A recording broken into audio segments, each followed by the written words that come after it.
Didn't do anything with it. Oh, you're on Blows Gold my Beach. mind. Oh, darn it! I forgot to stream on Twitch. What was the other one? We can do without it. It's not like we get any action there on this show anyway. But you guys aren't gonna believe this. I actually started at minute 20, but now I gotta start the countdown. But yes, we are live and running. The new Lion King prequel trailer has I definitely want to talk about that. Oh, I so want to talk about the new Mufasa. It's gonna be good. I shouldn't say it though, because yeah, we're still going out. We got our 2 minutes of behind the scenes chat, which I guess it doesn't really count if I acknowledge it. Does it still count? That's all good. People think I'm probably reading from a script. This is probably it's the only time you guys will not know for sure if I read from a script, because it's behind the scenes and all you can watch is a stupid countdown. Oh, hey!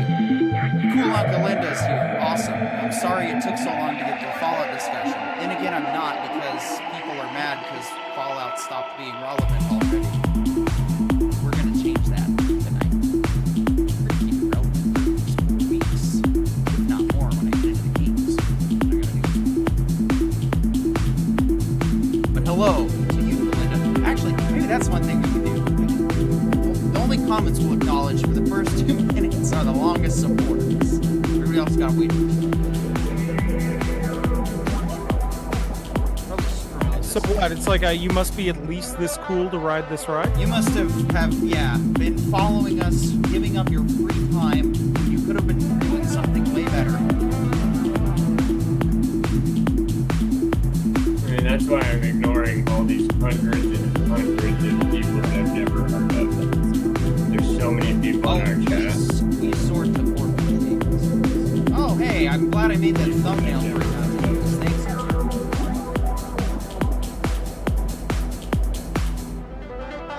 Put some work into that. Okay, that's another good one I can. I can't think of anything big happening except for in terms of games. Man, I have not heard any juicy gossip at all. But that Embracer Group one is hilarious. Mm-hmm. Especially with the guy there was something with people getting DRM. I can't remember where that one was. But like they were getting their licenses revoked on, I want to say it was Ubisoft was revoking licenses. People trying to make Cyber Crash, Cytogenesis 3, something like that. Cryptocurrency 3. But something like Ubisoft or one of the big companies is closing down official support and like live servers. And then they are revoking the licenses of anybody trying to create like placeholders for like archives. But I cannot remember the game that was. Let me see if I can find it.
Tonight, we keep Fallout as relevant as ever, as we finally talk about the first 2 episodes.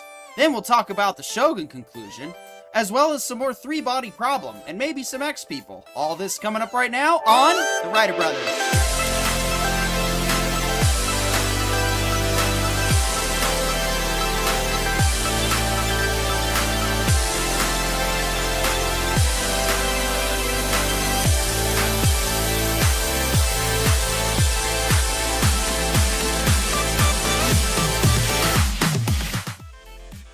And welcome back to The Writer Brothers, your Tuesday night home for some of the best pop culture discussion.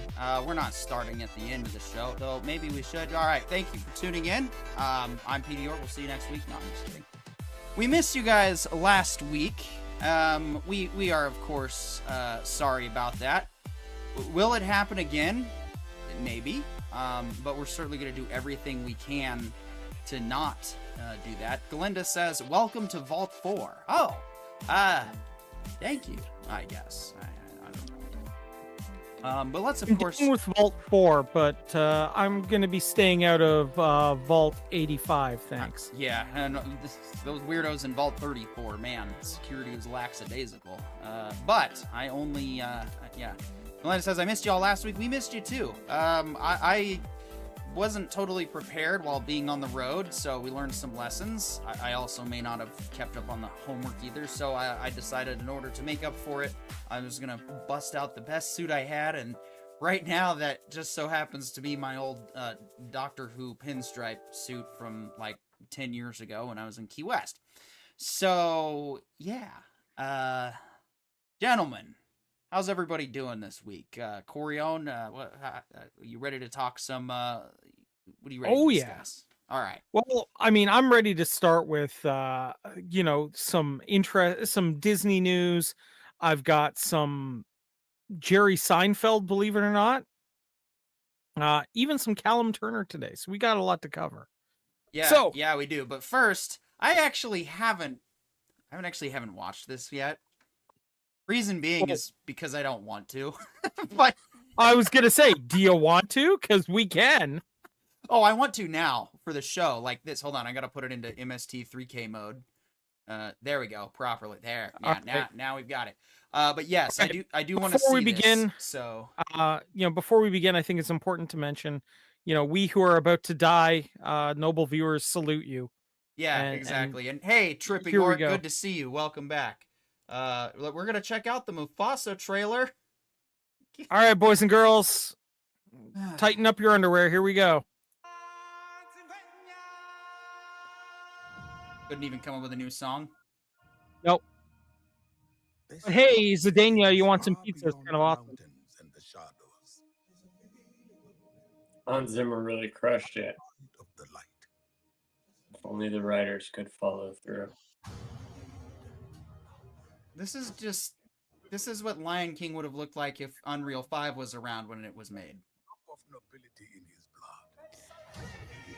Okay, but like, is it just me, or did the first Lion King like this look better? I didn't even watch It that might one, just be but I you. have to agree. Honestly, seeing this is pretty. I'm really impressed by the CGI so far. Kind of confused why we need a CGI story about animals when we have the cartoons, and this is just a glorified cartoon, and This rightfully so glorified. This is awesome in terms of digital ability, but also like, But why? gave us okay, nothing to work with. Not even nothing. Everything I just saw was like stuff that happens in the first movie. Yeah. So Mufasa has the exact same childhood, and is that the circle of life that the Lion King is? Like, it's a really short. What did I just watch? It's a really short circle, so you gotta Hakuna Matatas. But the I literally biggest thing saw is Timon and Pumbaa in there, did I not? no, those were Simone. Those were the cousins, Pumbaa. like right. you know, Their aunt and Remo, uncle. Pumbaa, right? Like right. Exactly. Moonta or Moot, or yeah, Muat or yeah, Muat. I'm trying to say Timon backwards without actually thinking about it hard enough. There you go. That, I'm gonna be honest, looks like crap. I have no idea what's going on. I really ultimately it just comes down to this one simple, real easy question: why? Well, dude, it looks like a fantastic update to Stray. I'm ready for that DLC. Shit. right? Now, what really makes this trailer though are once again the comment section on YouTube has come to the rescue. All right. Let's bring some Okay. attention to some of the zingers. Yeah, if you want to highlight which ones. Well, Mufasa's weakness was family. Not because of Simba, but because Mufasa let Scar walk all over him until Scar killed him. Is it just me or do the graphics of the original Lion King look better? Not just you. I felt the same way. Yeah, so does Tripping Orc. It would be cool if Disney could make something new instead of constantly rehashing their old IPs over and over again. No kidding. Oh. Dang it. Who asked for this? There it is. Right? Somebody knows what I'm asking for. Mm-hmm. Or anyone honestly wish we got this kind of prequel in the style of the OG animated movies? Yeah. Yes. Right? Pollo Zapatos. Galenda asks, is there DLC for Stray? I gotta look that up. Sadly, there is no the DLC CGI for Stray. is about the same. Yeah, sadly, there is no DLC for Stray. However, there is a mod that lets you modify your cat into Stray so you can play as your kitty. That is kind of dope. That's pretty awesome, actually. That's amazing. Now they just need a mod for the Lion King. Yeah. Mm-hmm. Tripping Orc answers, the reason why is they already did a Lion King, so they know they have to make a prequel. Here we go. Yes, the movie nobody wanted or asked for. Yeah. Well, dude, I'm gonna be honest. These member berries have soured. Mm-hmm. Like, this member wine is not good. That moment when Sonic saved Africa gave me chills.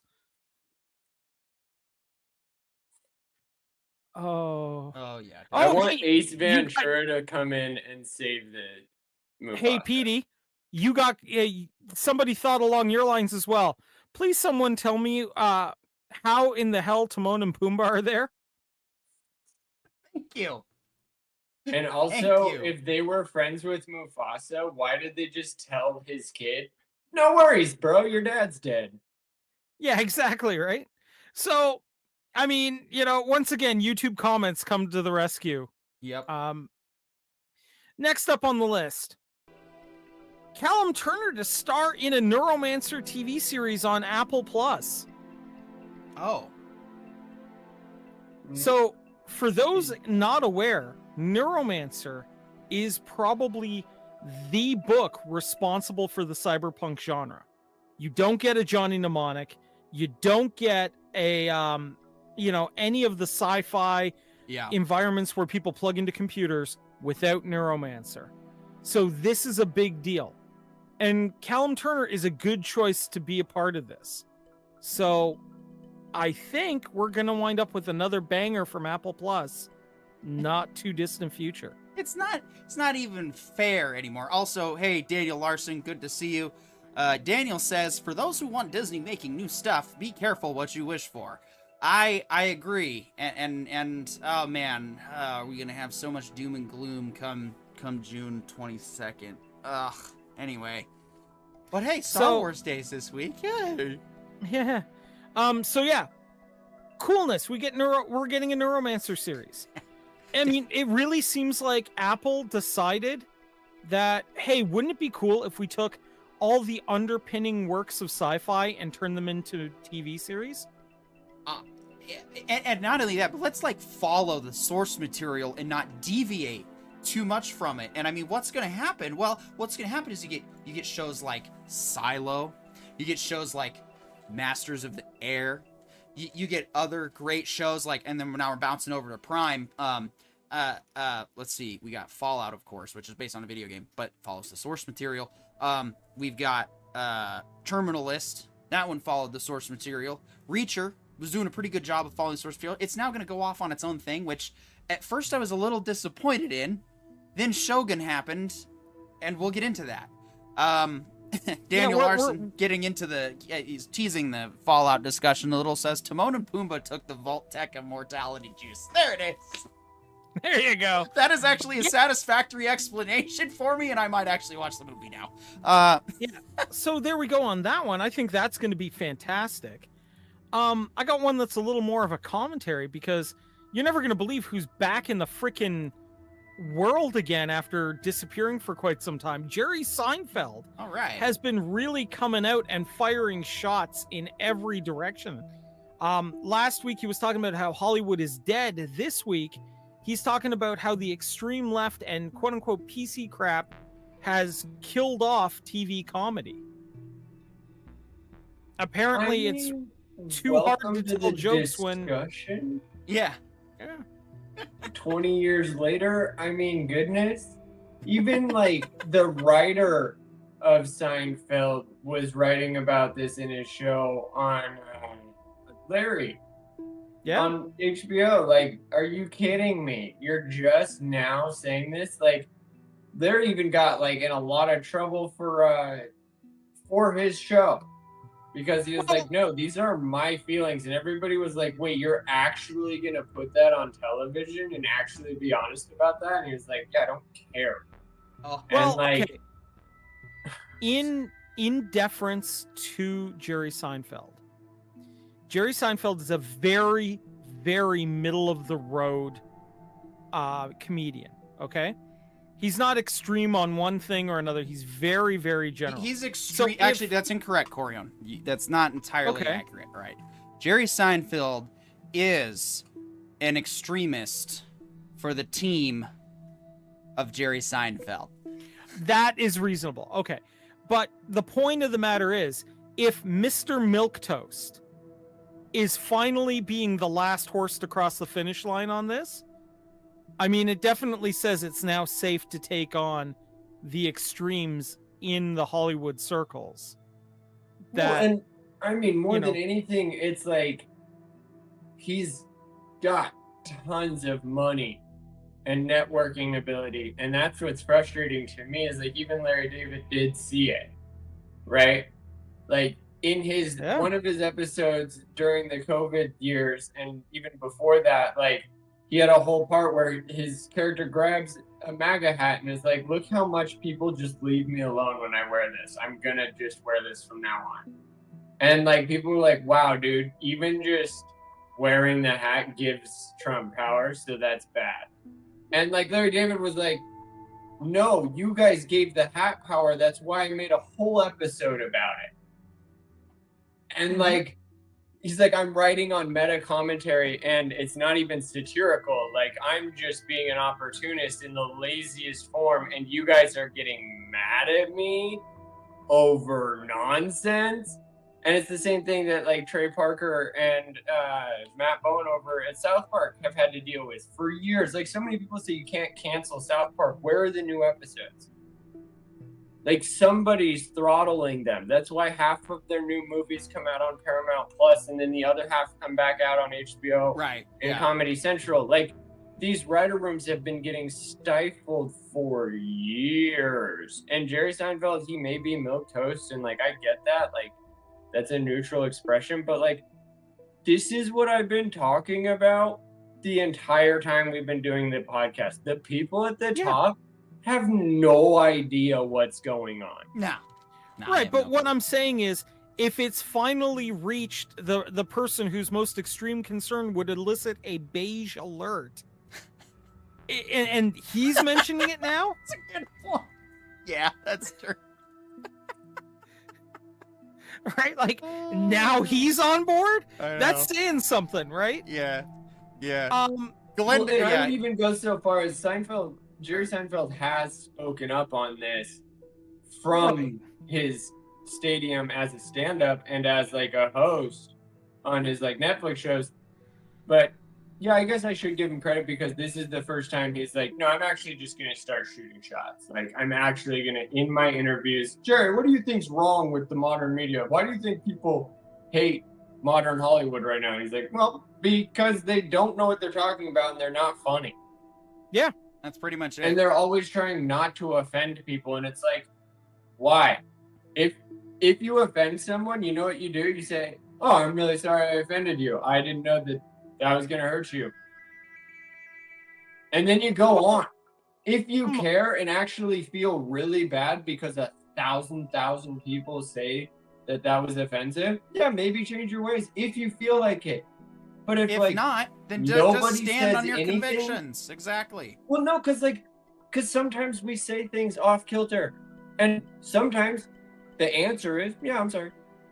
Like, most of the people that got canceled in the most public ways, they never actually said, I'm sorry. They were like, I can't believe you felt bad. Hold on, though. There is another side to that, though, that you might not be aware of. And that is the fact that, and this is part of what, why I consider myself more on the anti-woke camp, is because you have the manipulators trying to manipulate the situation. Okay. Now here's the difference. Now here's what you need to understand: the manipulators in the woke camp, they don't actually care about anybody but themselves. But here's what they do. What the manipulators do is they cancel. Hold on. They cancel somebody. Somebody apologizes. And then the manipulators go and say, well, we don't think your apology is real, so it doesn't count. You're still bad. No forgiveness. So that's where... Let me finish, please. Let me finish, please. That's where I draw the line. That's my dividing line. If there's no forgiveness at any point when it comes to people making mistakes, especially when they say sorry, you don't get to decide whether somebody's sorry is genuine or not. That's the thing that really makes me mad when people do that. And you don't deserve a genuine sorry when you ask for it over the internet, or you scream for it. At that point, you deserve a public, I'm sorry. Yeah. Like, you don't get the heartfelt because you weren't heartfelt in your request. And you're heartfelt in your admission of offense. Like, if my son tells me I hurt his feelings, I'm very sorry.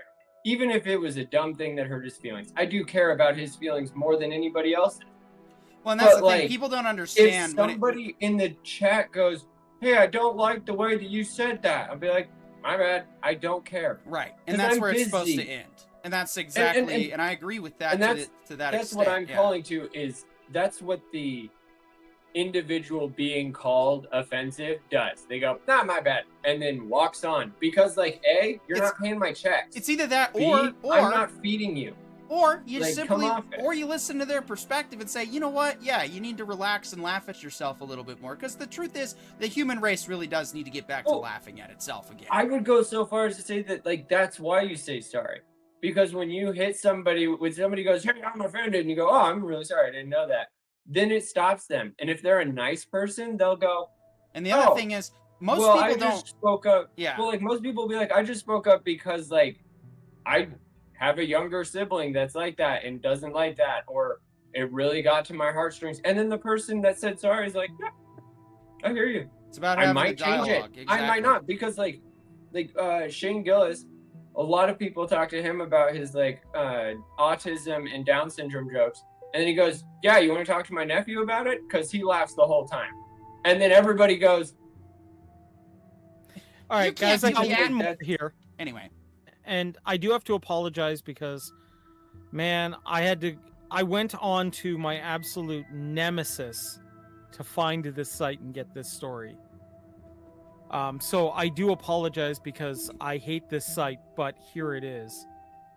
The Mary Sue, believe it or not, Never has heard of it. reported. Yeah, you're better off not. That Chris Hemsworth is apparently not a big fan of Thor: Love and Thunder. Apparently, he feels that the movie was a mistake. I heard a similar And- quote today that yeah, he was being a parody of himself. Yeah, and he didn't like what it did to the character. And no, none of us did. But thank you for owning it finally.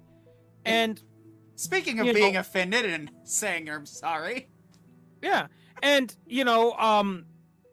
but of course the writer of this, I'm going to call it an article, although I do not feel that it rises above the writing caliber of something let's that call came it out of what my it is. daughter's diaper.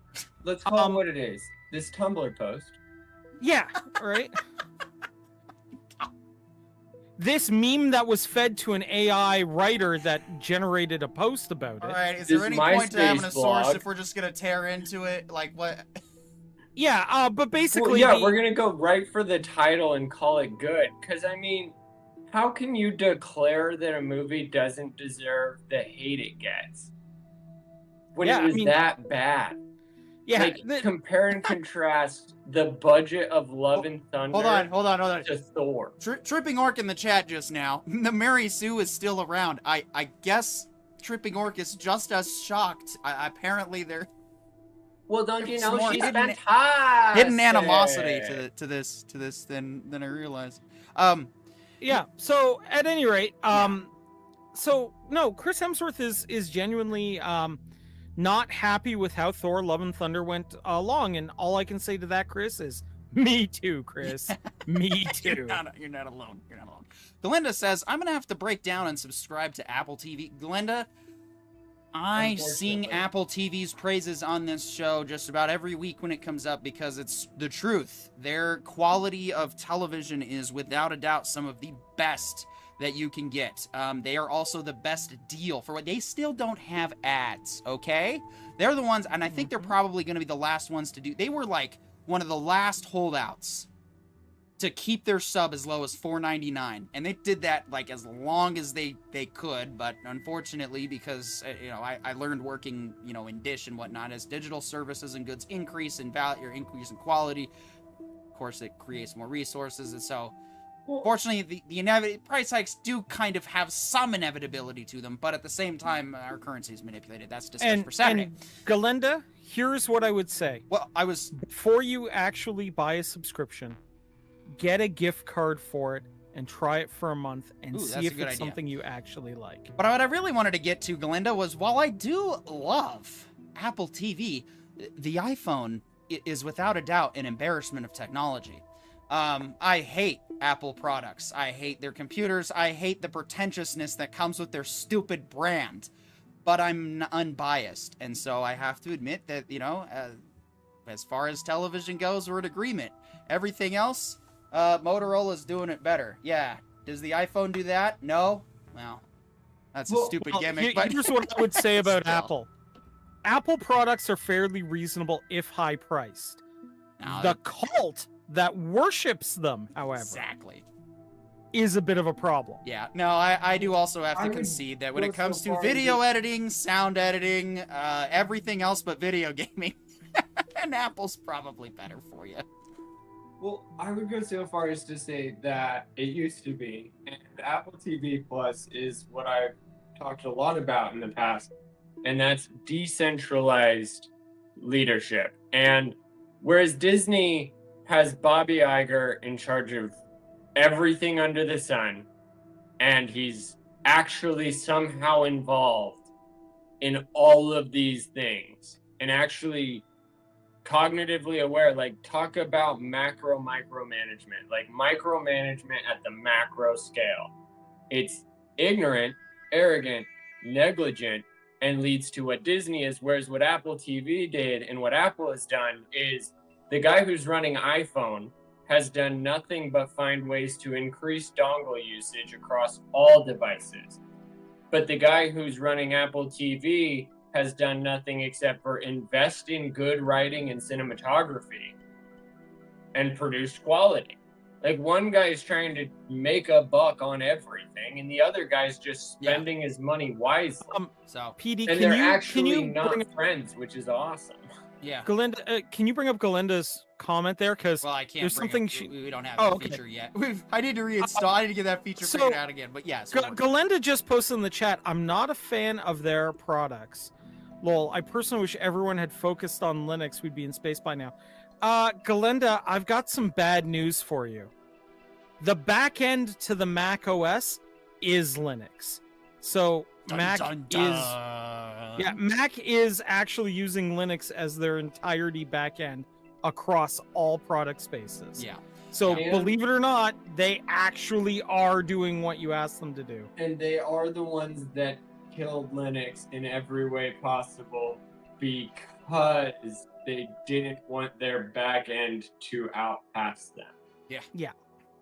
You know, crony capitalism at its best. Monopoly.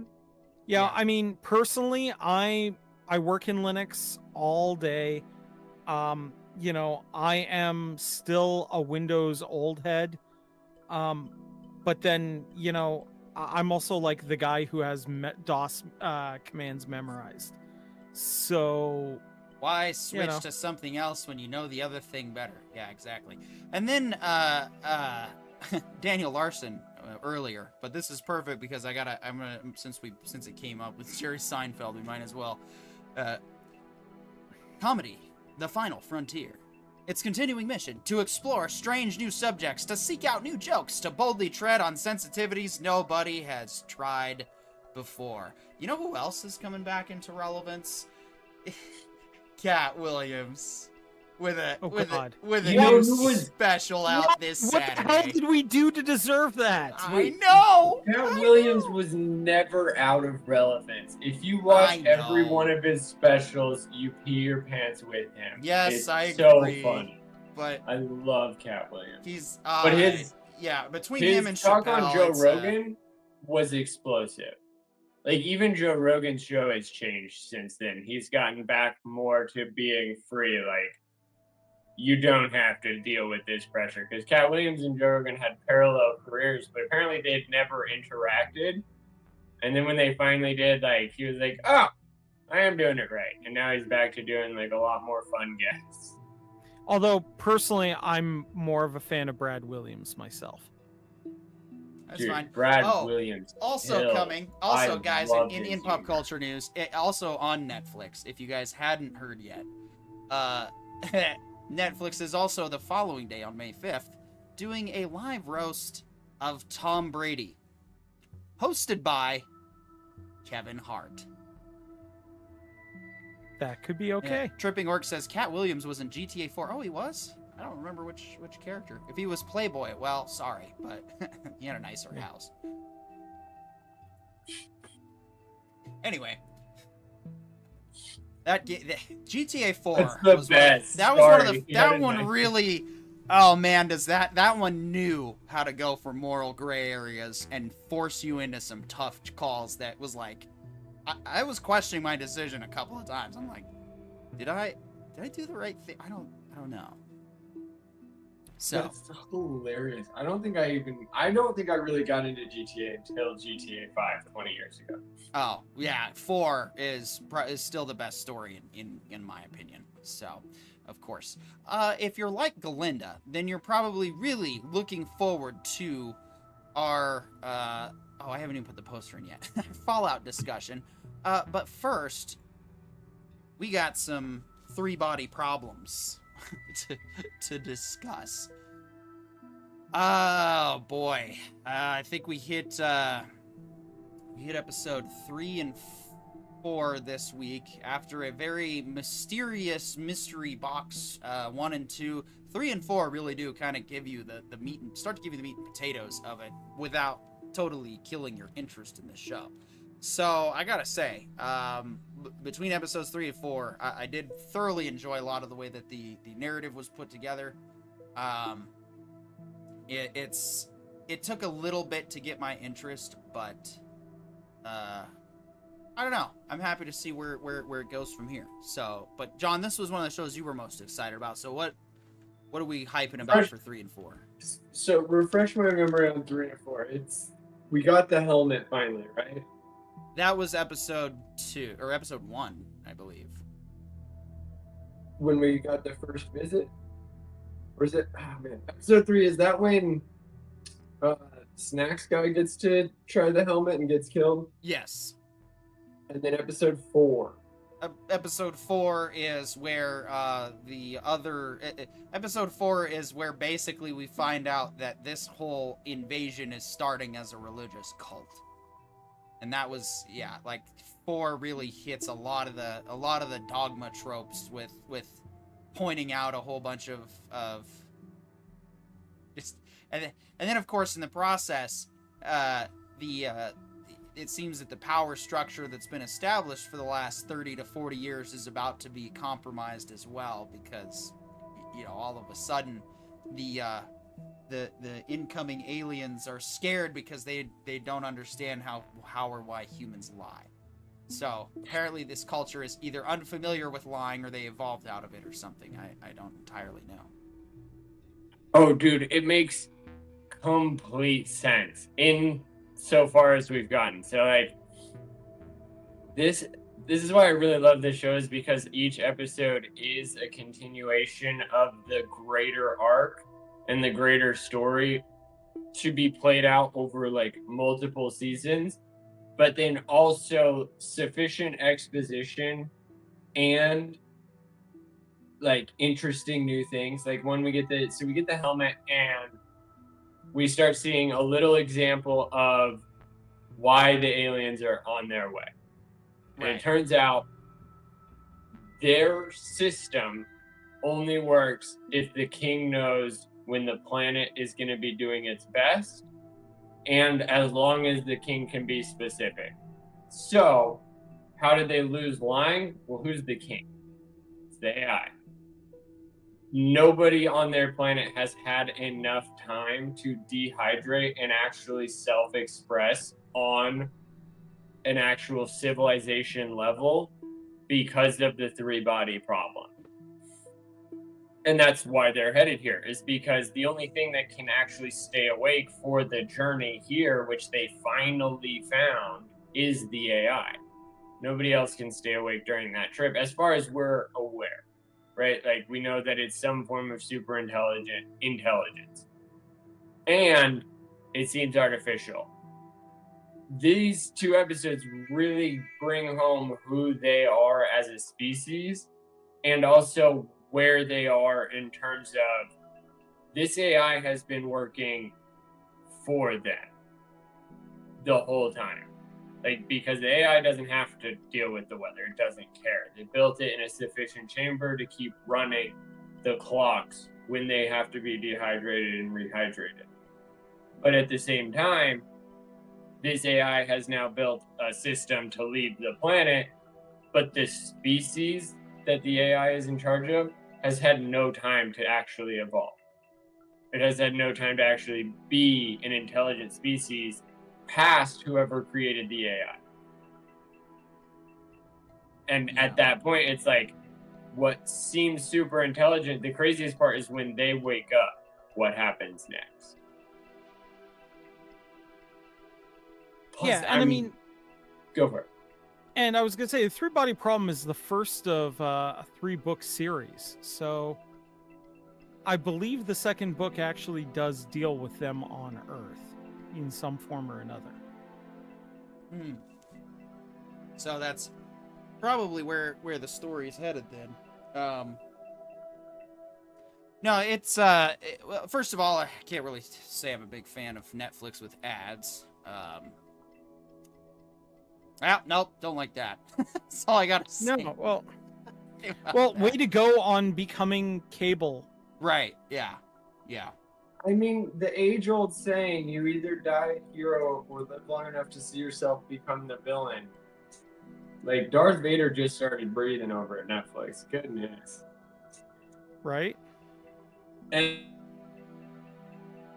money, greed, absolute power, all that stuff, those quotes exist because they are cliche reality. And yeah, that Netflix with ads, just gross.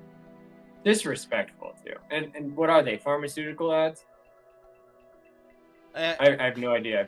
I haven't seen an ad in almost 10 years. They're just the conventional, oh, try the new Kia Sportage thingy, whatever, and I've got right. Jack Link's jerky. I'm gonna go screw the guy in a Sasquatch outfit. It's hilarious, right? No, it's funny Yeah. like once. Go drive the amazing Thunder Cougar Right. Falconbird. Yeah. Right.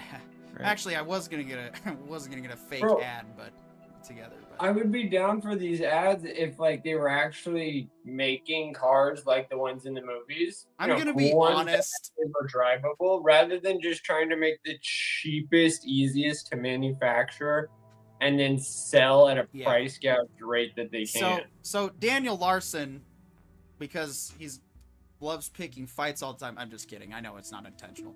But he's actually got a point. Got to push back, guys. Without ads, no streaming show will ever financially work. So here's the thing. So here's my counter to that, Daniel. Here's what Netflix could be doing to really stick out. Instead, they do need to abolish their conventional ads that interrupt the show. You know what they need to start doing? They need to start just ramping up the product placement in their shows as part of their ad campaign. Honestly, if there's just a scene... No, hear me out. If there's a scene where there's like a conversation that just takes place in a room full of like, stickers of different companies and nobody like cares or notices, I think that's acceptable ad placement. And I think if we can get way more creative having the ads, just what are weaved you into the talking shows. about? Ad placement. You can use the ad revenue to generate a scene where you make it a part of a show. You can pay for a show. If you can pay for these ads, if you can pay for the Super Bowl, like Daniel Larson, that's the gimmick that's being sold to you. Streaming platforms absolutely can work and function solely on streaming. See Steam, in terms of like their ad revenue is nowhere near comparable, and they don't even have a subscription service that base users have to use or pay for. Hey but guys, they continue to generate revenue as a platform. I happen to have a clip of what PD has in mind. Would you guys like to see it? Listen, we need to have a talk about Vanderhoff. The fact is, he's the sponsor. And you signed a contract guaranteeing him certain concessions, one of them being a spot on the show. Well, that's where I see things just a little differently. Contract or no, I will not bow to any sponsor. Sorry you feel that way, but basically it's the nature of the beast. Maybe I'm wrong on this one, but for me, the beast doesn't include selling out. Garth, you know what I'm talking about, right? It's like people only do things because they get paid. And that's just really sad. I can't talk about it anymore. It's giving me a headache. Here, take 2 of these. Ah, new print. Little, yellow, different. Look, you can stay here in the big leagues and play by the rules, or you can go back to the farm club in Aurora. It's your choice. Yes, and it's the choice of a new generation. It works. I'm just saying, like, that was exactly because, like, it's hitting everything that the ads want: product placement, product state of mind on the viewer, but also in universe. So I don't have a break from the universe, so I don't feel like I need to take a break. Like, all these ads do is make me not want to binge. That's why I haven't been to Amazon Prime since they upped their charge. Like, it frustrates me so much that all it is negligent business practice. They have conflated their operations and conflated their revenue streams to guarantee their investors year over year profits, which is arrogant, negligent, and bordering on narcissistic. But every company does this because nobody actually has faithful investors. They just have gamblers all betting on them. But they're not betting on them. They're betting on their rise and fall and their pitfalls. See GameStop. Like, That's not all these of them. streamings, it is all of them. Because No, look at it's Apple not. TV. Apple TV is a perfect example of investing in quality. Look at their marketing budget. It's at least 1/10 of everybody else's, including the iPhone products, where they mastered marketing. But Apple TV doesn't even waste its time hardly with trailers. Yet they are hitting banger after banger. Their quality of product has only increased, and their subscriptions are increasing. And they're loud mouth like it doesn't exist. None of their artists are coming out and complaining about Netflix's policies or Apple TV's policies. They're just The like, thing is, yeah, I was on an Apple TV show. Well, Now I'm here, on a big product. Daniel Larson says, now I really want a Doritos eating samurai and Shogun, but seriously, that's why it won't work. Well, here's the thing though, with Shogun, that's a little different because that show actually originally airs on FX, which is already a network that, you know, is on cable TV or satellite, whatever, and already plays the commercials, and then they have the streaming the next day on Hulu. That's basically how Hulu became Hulu, was because, but also Hulu did Which kind is of start Disney bought it and then butchered their own program because Disney could have adopted Hulu's programming, but they didn't. I know, Instead, that was the we're dumbest Disney. thing. We're I smarter. didn't get, like, we're gonna launch Disney Plus, and I'm like, just make that a section on Hulu. No, okay. Like, it literally could be a block on Hulu. There's no reason for a separate platform entirely. I'm more than annoyed that it took them forever, but I am also glad that they finally bundled the package at a reasonable rate. Should have just started there. It should have never been broken. Right. But that's, you know, but that's just it. branding. So yeah, not every show could do that exact kind of ad placement. 3-body problem. Good. Okay, come on. We can have a freaking scene at McDonald's, for crying out loud. Bro, We can look go at to Netflix's all of Netflix's reality shows. I was just watching Love Is Blind season 6. All okay. gold Stop interrupting me, Target John. products. Stop Not interrupting a me. single It's brand. the third And time it's like, tonight. Please stop. that's where you put the brands. So when they get in the car, right? We can actually have one of those conversations about, oh shoot, is this the new Toyota Seneca? It's like, oh yeah, I've been looking at one of these. What's the mileage like? Okay, that's actually a conversation that people do have in real life. And that's the kind of like car conversation that shows like 3-body problem or stuff taking place in the current, you know, in the modern era could easily do just to do it that way. And then you got your car placement. So, Daniel Larson says, I can get on board with far more content tailored ads, but then a show gets huge and everyone wants to advertise on it regardless of if they are relevant to the audience, and you have demand problems. Also, The Chosen now dominating Disney Plus. You really want to make claims about Jesus personally supporting X brand products? Yes, I do. I really, really want that. And I'll tell you why. Because every single Christian would get upset about it and would want change, and that is how change would happen. So I absolutely want friggin' Jesus driving an Accord in the middle of the desert. Okay? I absolutely want that. I want Jesus to take a sip of Jolt Cola and be like, ah, right? I want freaking Jesus mowing down on freaking Malamars because it's hilarious for me. And actual Christians who give a damn, are going to go, I'm offended. And my response is going to be, they've been doing this to pagan gods for over, like, since TV was a thing. And now you're upset? Right. Yes, Finally. you get my support, right? Jerry Seinfeld, welcome to the discussion. Yeah, Daniel Larson says, but he does not speak of his own accord. Right. But you see, doing so, oh my gosh, you want to talk about the abomination? No. What Corione just described was the abomination of desolation, without a doubt. Like, Jesus doing product placement is literally a blasphemy to the turning over tables in the temple. and I want it so goddamn hard, and then I'm going to play for every one of those Christians all of the Thor movies and go like, what's your problem? Why weren't you upset then? Well, I mean, Thor, you know, is funny. He was humiliated in front of anyway. Yeah, go on. Just paint my picture for me, will you? Well, to be fair, Corion, the first 3 Thor movies are actually pretty alright. I mean, especially 1 and 3. But The Dark World was not that alright, dude. I didn't was hate pretty it. I don't know why fucking bad. people hate it as much as it does. It Come was on.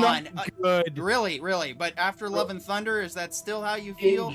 No, both of them are bad. I'm sorry. It's different degrees of bad, I'll grant you, but like... It jumped the shark way too early in terms of introducing other races in other worlds. Like, it was just like, oh, by the way, dark elves, super sentient, super powerful, and they're everywhere. And it's like, what is going on? Tripping Orc says Jesus would drive a Prius. I'm going to be honest, after driving a Pacifica, Jesus is definitely driving a Chrysler Pacifica.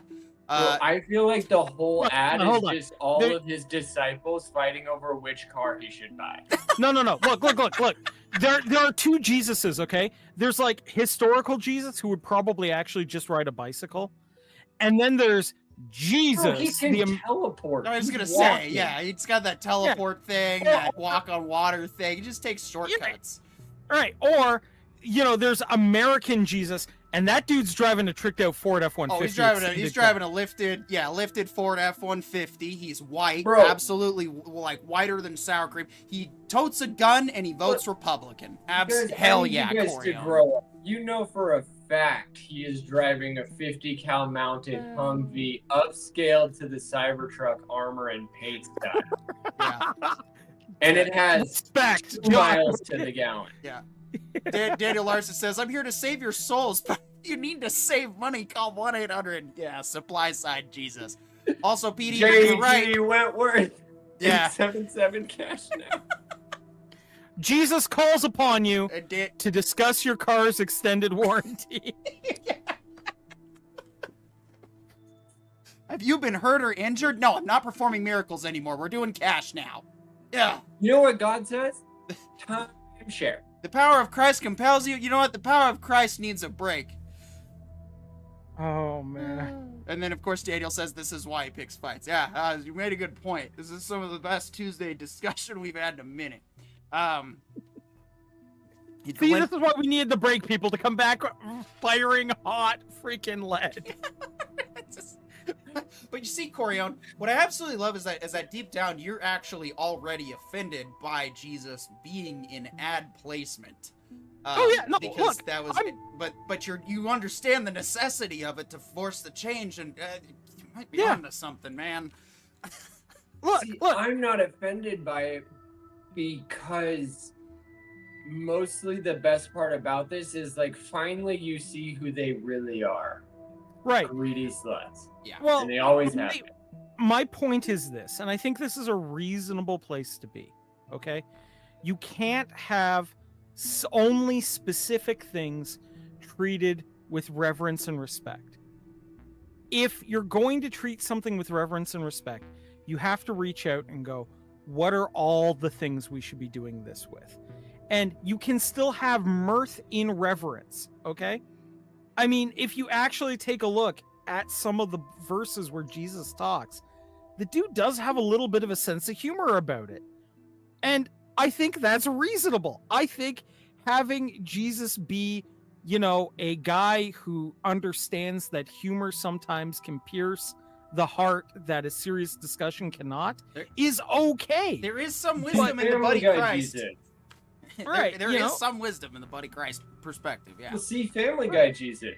That's exactly how they portray him. It's like a guy trying to figure it out, which is the story that was told to us. And he had it more figured out than most, but that doesn't mean everybody's going to listen. Right. But also, don't forget, though. Don't misunderstand. Yeah, this is definitely a wonderful perspective. This is also still the same guy who says, better a stone be tied around someone's neck and they be cast in the ocean than harm come to children. So, you remember, Jesus is still pro-death penalty. Well, all I'm saying is mirth and reverence can be held in equal measure. Yeah. And I don't think that one religious figure should hold the monopoly on that. That's No, my because whole piece. Because if they do, all the others and all their followers are less than.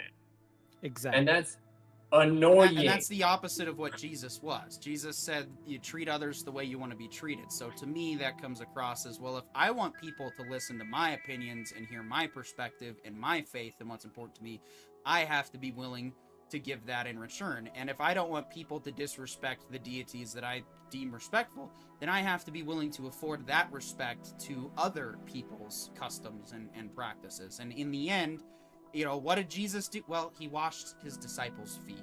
He served. He put the needs of others first. And, you know, when you start Jesus doing... wouldn't have made it in the Marines because that dude was always smoking and joking.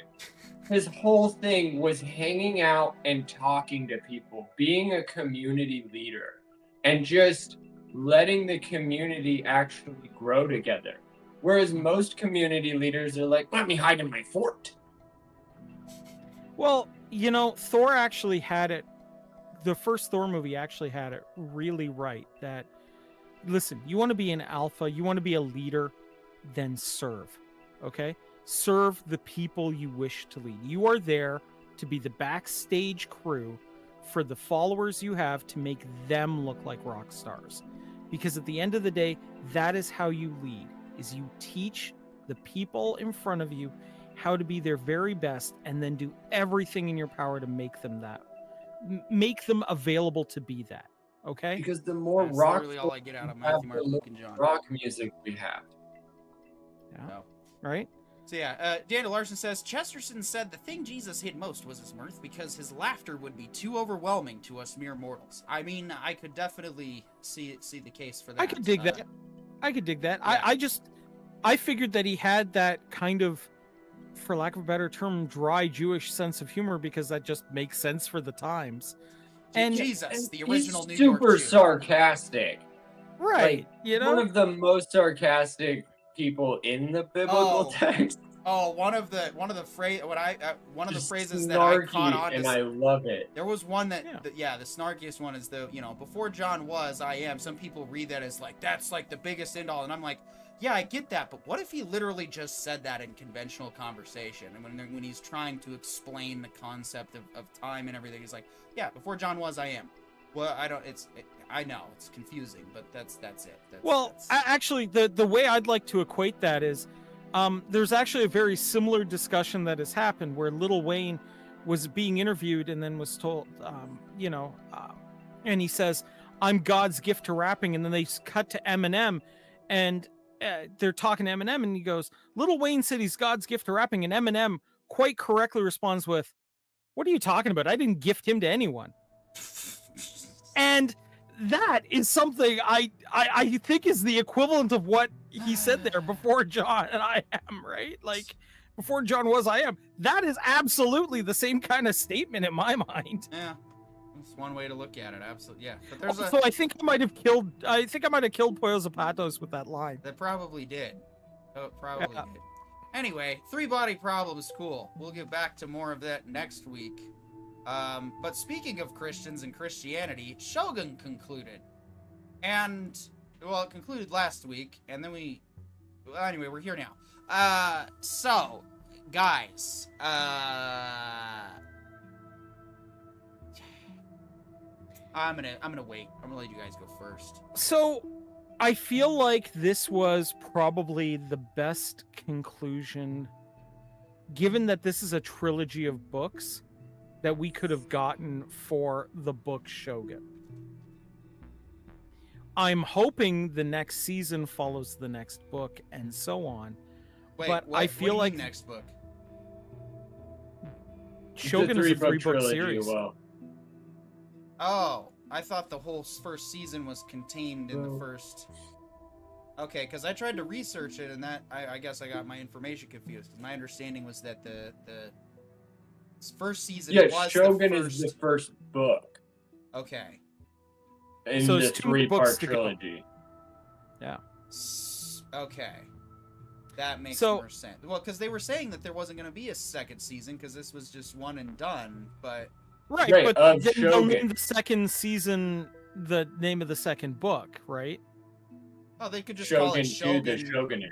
Yeah, Shogun, and then whatever the second book is titled, or Well, Shogun season. yeah. Shogun Honestly, 2. dude, I would say don't, because now you get all this like, what is this new show? What is this new show coming out? 'Cause Well, that's it's what a I'm new book saying. title. Yeah, or you just title the season Shogun 2, and then. Well, no, so because like this is the cool thing about streamers is like you can get away with literally putting season 2 and locking it in the same folder, Right. but you rechange this title card and it's now not called Shogun anymore. Now it's called Book 2's title.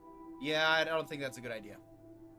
I think it is because you get that whole Yeah, people are gonna new forget what viewer the- hype, and then when Yeah, you come in and you see this story, because like the way season 1 concluded was in such a way that if I started at season 2, it feels like a prequel, like its own self-contained prequel. Yeah. Well, the thing is, it's the same reason why you called it Star Trek: The Next Generation and not just The Next Generation. It's the same reason called Star Trek DS9, not just DS9. It's a lot easier for audiences of shows to remember their favorite series by. Now, what I'm saying is what we can introduce as a concept is it was putting more emphasis on the second title. That yes, it's part of the Shogun series. So Shogun definitely should be somewhere attached to it. So I guess Yeah. what's the title of book 2 called? Let's start there. It's Noble House. Noble House. So you could call it Noble House, a Shogun or Shogun season 2 in parentheses. Then you could probably get away with. You got to have the Shogun's got to be on the title. I feel card. like that's where the series part really needs to have a name. Like the Star Wars saga Shogun. is all 9 movies. Like Well, yeah. the Shogun saga, it's not the Shogun saga because like Shogun Well, is the the original- story of the samurai. Noble Houses is the story Funnily enough, of the noble lord. okay, Actually, and funnily enough, John. Okay, hold on, guys. I actually do have to kind of correct myself here because there are 2 ways to look at this series. One of them is by publication, and one of them is by the actual chronology of how they're released. Oh, great. Another It's one of those. either going to be Noble House or it's going to be Taipan, which is set in Hong Kong. Hong Kong's original name was Taipan. So Yeah. And that's amazing to me because like what this is like you just created a whole new set of series. Like Mhm. is it still following Blackhorn? Because when did he leave? He didn't so far. yeah, this kind of takes up the story of the primary character's house in Hong Kong when they're in exile. But it's basically following kind of the chronology of this one clan, if you will. Okay. So who's the Okay. character we follow in the next story then? In Taipan, we are following. So it begins during the British victory of the First Opium War, and let's that's see a if I leap. can. Yeah, it is right, and it's following. It's following a dude named Dirk who winds up getting kind of brought into the family as well, and finds out about Arjun, right? Okay. And so, realizes, oh shit. so let me make sure Right. I understand this here so it's not a direct sequel like Empire Strikes Back is to Star Wars. No, it's not. Okay. So that's what Okay. I was. So I was right there. Different. And what I was going to come into this discussion with from the beginning was, like, I definitely see them continuing this particular story, and it has the potential to just kind of deviate into its own thing. So, okay, so in the last episode, when they allude to him supposedly remembering back when he's an old man, which I now have my doubts about that being the case. So that's supposed to be later on in this trilogy, that like his No, in grandchildren are the ones. Blackthorn's life. So yeah, Right. so Yeah. this is the story of man, I forgot his name. The Shogunate, basically. Yeah, so it's how his family took over Japan. Eventually. And not him, obviously. Right. And so I would go so far as to say, like, wow, season 1 really cut you off at the knees because that story was heating up to be more interesting. But like basically what the actual story is, it didn't get interesting. It took several generations and some exile for it to get more interesting. Yeah. Yeah. Which Which is wild. yeah. Which is just that's just yeah. That's But then to me, that's where I go back to the idea of it being its own complete series.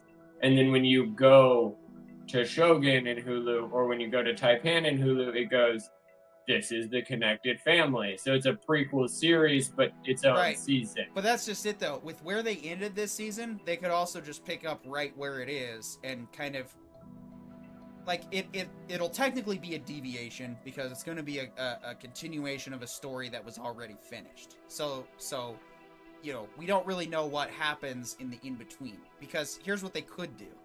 They could take the you know what Toranaga was saying, this is how it's all going to go down, and they're alluding to that's how things went down, and I think in the original book that's probably how things went down.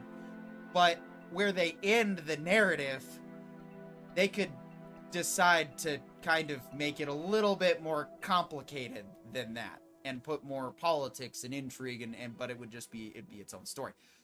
Well, I think that's where Taipan really comes in, is like, then it simmered. After Tornado, like, there was nobody that followed in his footsteps in that family line for another 100 years. And that's kind of like, I don't know, it's such an interesting way to tell a story, because if you really think about it, like, look at the kings and queens of England. Like, almost none of them are worth ever talking about, but like Henry VIII, he was pretty important. King George William the III, Conqueror. Yeah. William the Conqueror. Like, even King Edward Arthur is the talked First. more about than most, and he might not have even been real. Like, that level of, like, what are heroes? Well, it turns out some of them are one story. And I think it's okay. They could have some interesting places they could take this.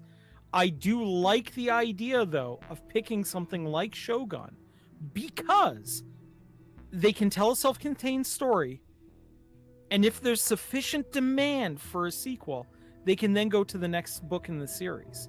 They Right? could do that, or they could just continue right where we're at and go on a different track entirely, and it becomes its own version of the tale. It's its own thing. Yeah. Which I Yeah, think and- A lot of- which I think might be worth considering, because, you know, remember, if we go back to our Reacher discussion, this is one thing that I was kind of peeved about what Reacher was doing. We did the first book, then we skipped to book 11, and now it's like, now they're talking about going their own thing, and now I'm after watching Shogun, and the way they did that, a whole ending and whatnot, and wrapped it up was I liked it. I was impressed.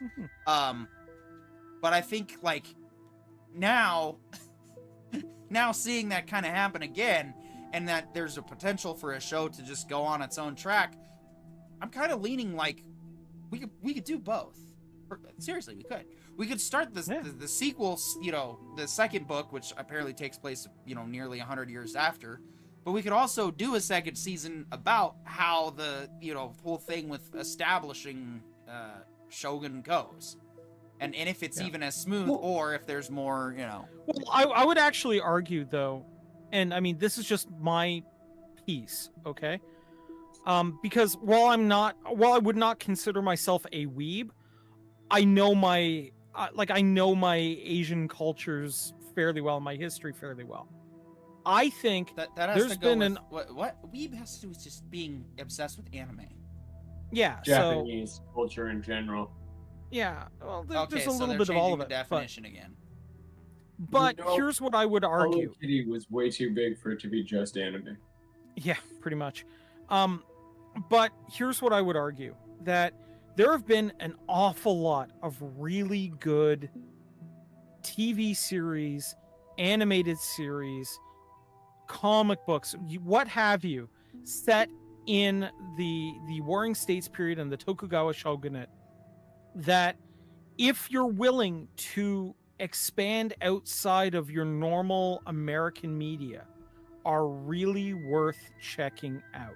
There's a lot of really good ones out there that provide a good historical fiction kind of environment. I do absolutely recommend checking them out. And I think if you're looking for more Shogun, that might be the way to go, at least until they decide what they're going to do. Because there's some really cool stuff out there if you're willing to give it a try. Yeah. All right, well, we know that you guys are just ecstatic about our upcoming Fallout discussion here very soon. But before we get to Fallout, we got to talk about Fallout's origins. Well, sort of. Okay. What do we got in video game news?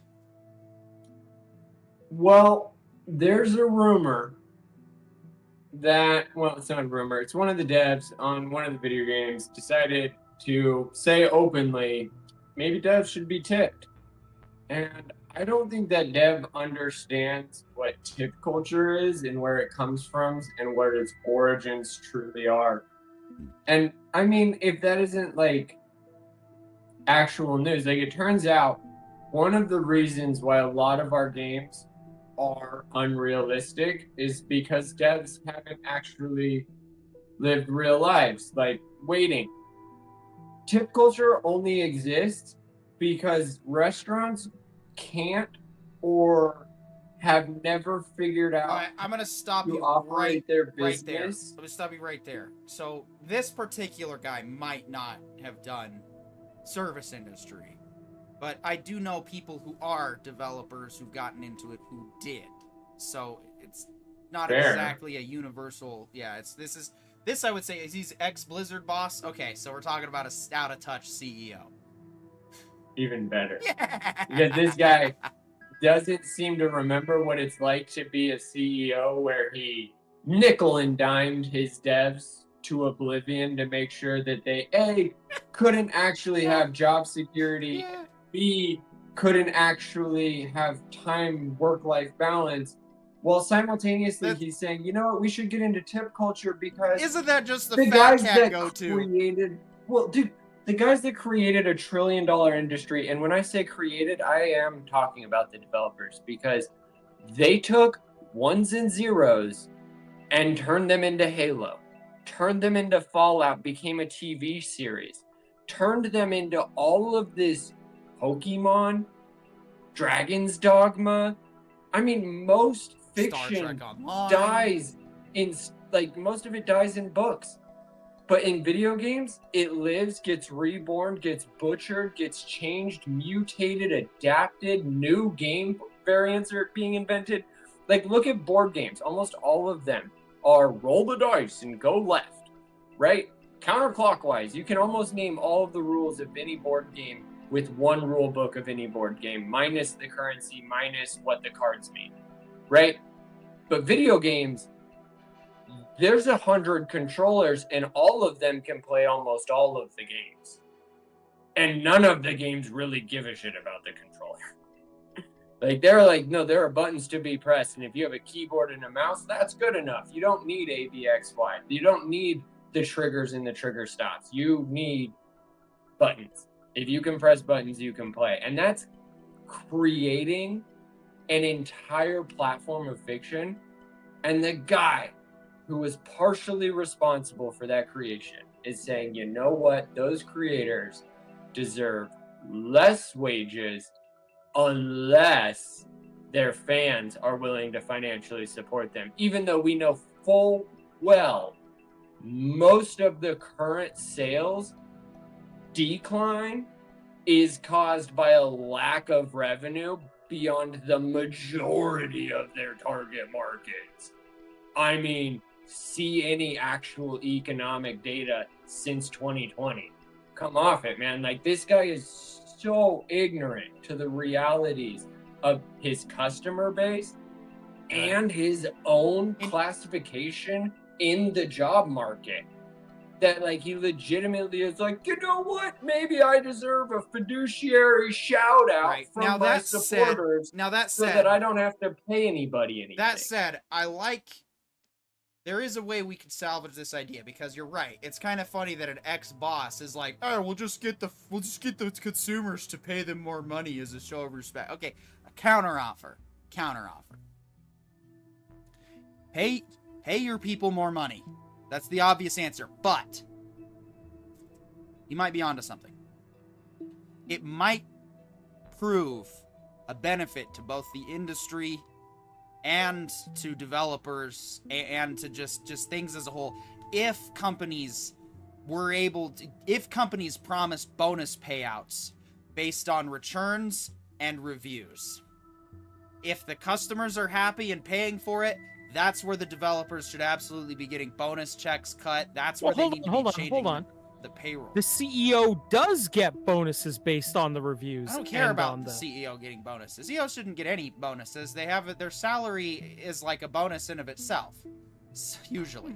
I'm just saying, like, that's how it is right now. Is only the CEOs are seeing those benefits. Yeah. Oh, looks like John's decided to I don't know. John might have had to jump for a second here. I guess. But yeah, no. Look, my counter offer is this: since video games we're not actually buying video games anymore. We're buying a license to play the game. Then all that extraneous data you've put on my computer, I should be charging you a holding fee. So when I get tipped for holding your data on my hard drive, I'll tip you. It's good. When you're a trillion-dollar company in a multi-trillion-dollar market, don't ask for more money. You sound greedy. Especially when you're saying that the devs deserve tips. What you're saying is, I have more than enough money to pay these devs, and they absolutely deserve more money. You're acknowledging that they deserve more money. Maybe you guys should pay them so that's what I can buy my 83rd yacht. Companies should simply reorganize and basically, say that, well, here's the thing. Everybody gets the bonus. Everybody gets bonuses. If the game's good, it makes a bunch of money. And then, not only does it line the pockets of your developers and they'd want to come back and develop for you again, but it also incentivizes, companies to make good games again. I know, what a concept. Tripping Orc says, Obsidian got screwed on New Vegas because it missed the target rating by 1% or 2%. Oh, that's just, yeah, that sucks. Right. That was the T for teen versus the M for mature rating, which is an artificial board used to prevent government regulation. But, let's blame Obsidian, Bethesda, because you guys really nailed it with Fallout 4 in comparison, sales-wise, right? See our show on This Film Is Not Yet Rated, because the ESRB is the exact same as the MPAA. Yeah. Violence fine. Is that a tit? Plug over, by the way. Lesbians are real? Female and pleasure? Wonderful. We can't have that. Actually, you can't. Speaking for myself, of course, when a man finds that pleasing a woman is a lot more fruitful than, well, anything else, it usually becomes their priority, and, well, then they have no reason to go to your religion every Sunday. Anyway, just kidding, of course. Or am I? All right, Glenda, the moment that you've been waiting for since you subscribed to this channel a long time ago, and presumably in a galaxy far, far away. The show was actually, well, the show didn't start production until after our channel. So really, Glenda's probably really just waiting for me to actually stream playing some Fallout, which I'm going to get to soon because of this show. But we got. Wait a minute, are you starting with Fallout 1? Probably. Because that might be hilarious. Oh, dude, I have not touched a single Fallout game ever. Not because I didn't want to, I don't know, I played Halo, I touched Gears of War a little bit, and then when Star Trek Online came out, I thought I was never going to play anything else. Turns out I was also going to play Star Wars The Old Republic and Star Trek Online, so. You're going to lose your mind with the amount of, building controls they put in Fallout 4. I mean, the modders... if I'm going to tip anyone, back to our previous discussion, I'm tipping the modders in Fallout 4. Hell yes. Good Lord, those guys are awesome. Oh, the Sims 4 modders that I've heard of. Really solid work with that game, too. And modders are the ones that are the unsung heroes, not devs. And I'm just going to put this out there. From the sales. I'm just going to put this out there. If we are tipping modders, I am the guy who created the Total Power Rangers conversion for XCOM 2. Just putting it out there.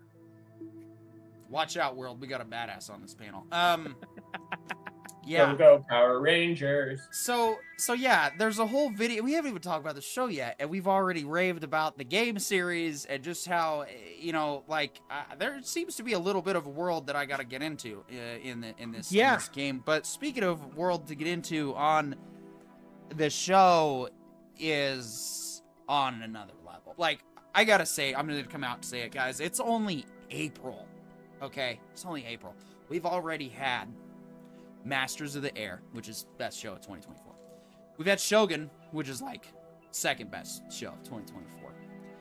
And now we got Fallout coming in, trying to squeeze into one of those top slots, like hard out of the gate. Just, this show does not stop, but it also still somehow has time to breathe. I don't know. I've only watched the first 2 episodes because guess what, guys? We actually heard.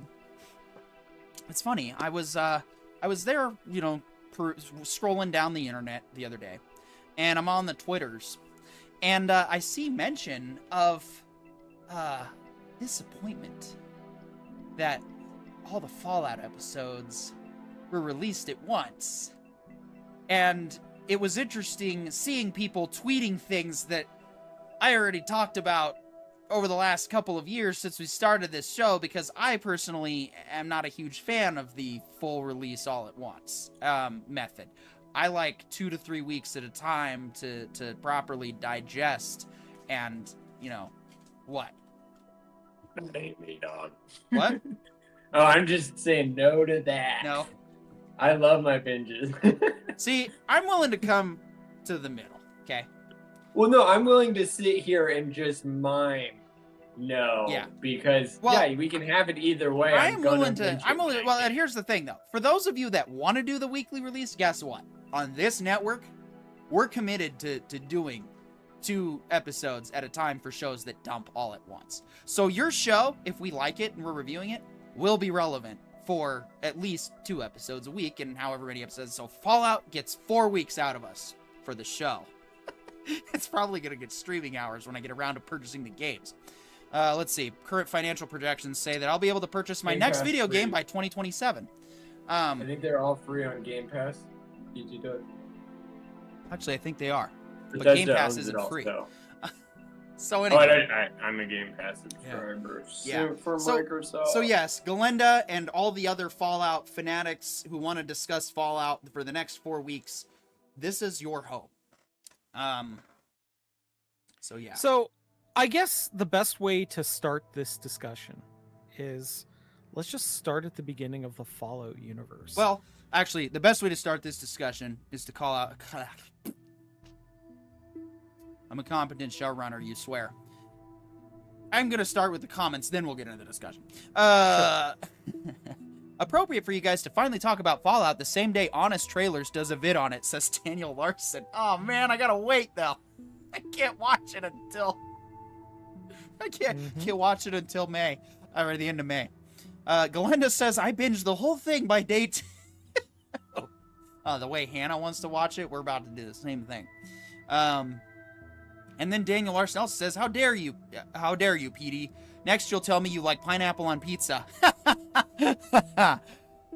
No.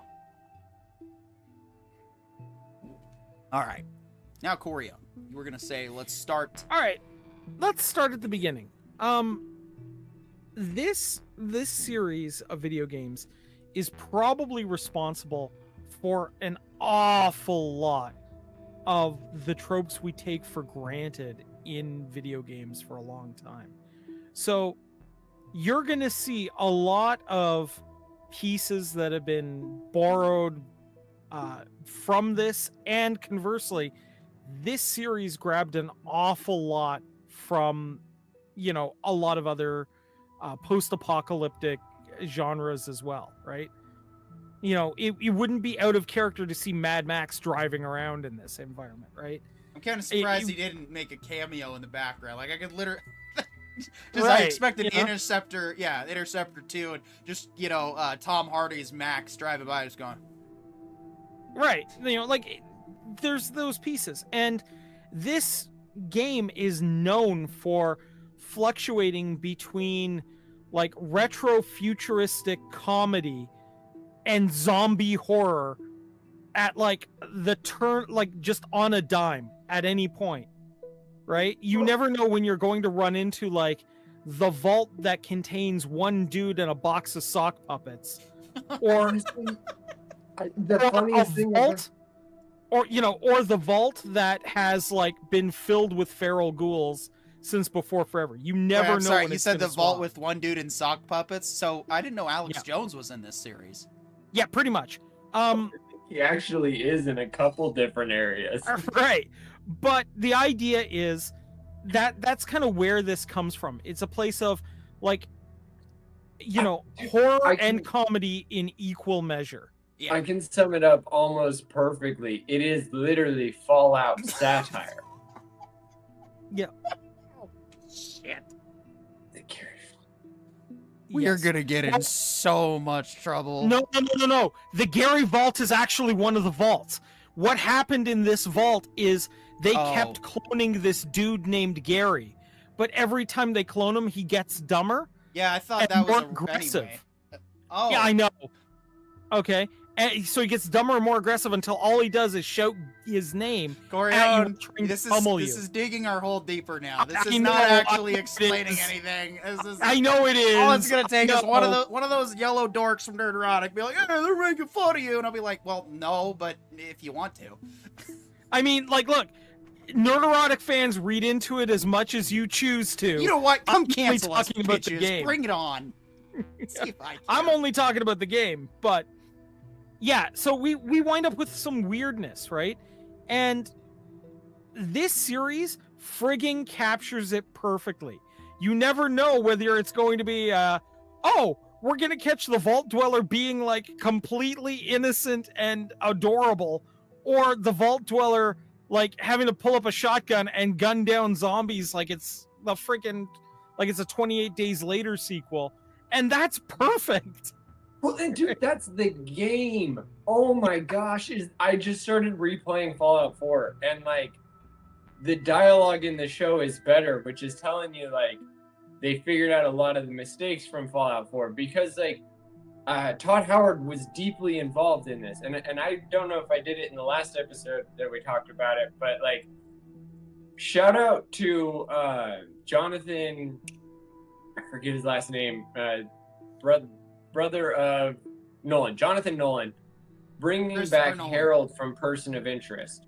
Christopher Right. Nolan's brother, Yes. Jonathan Nolan. He did Correct. this series, Person of Interest. When I and then saw Harold when I saw Jonathan was in Nolan's Person name of on it, Interest. when I saw Jonathan Nolan's name, I was like, okay, right, okay. Dude, no, as soon as I found out he was doing it, I was 100% sure this was going to be a good show. But then, like, when I heard about he played Fallout 4 like 5 different times to do as many of the main story character variations, to do the factions that he like could actually feel them out, and like worked closely with Todd Howard and had his writers work closely with everyone to really get everything. And like Corione mentioned it on our last episode, where like they cut content because it wasn't pretty enough. Yep. And in that instance, like that's a lot of what this show is. But also, like, if anything, this is a Fallout call out to Todd Howard. Like, cut the ambiguity. Because, like, when you take the fact that, like, Starfield is as gaseous as it is because this show is as solid as it is. Yeah. So Daniel Larson has a great comment there. Go for it. Having not played the games or seen the show, Fallout sounds to me like the only way modern times can have a new Wild West, this time with sci-fi elements, for an ancient Greco-Roman mythos. You're not wrong, right? You're not wrong, really. Yeah. And I would put emphasis, Daniel, I have not played a single second of Fallout. Well, okay, unless you count Barfield, but No, we don't no. need to talk about Barfield. I haven't seen the first 2 episodes. Like we gotta watch 3 and 4 soon. But the first 2 my jaw was on the floor. Both times. I had to take a day in between those episodes because there is so much that happens in the first episode. And then you go and do the second episode, and I'm just like, oh, I'm going to enjoy slow burning this one. This is a good one. It's a good one. I'm probably going to start it over before I do 3 and 4. Like, that's how good these two, like I said, we're in a golden age of television in 2024, without a doubt. Like, we've got so many good shows right now. Line. I would say we're grabbing the golden line.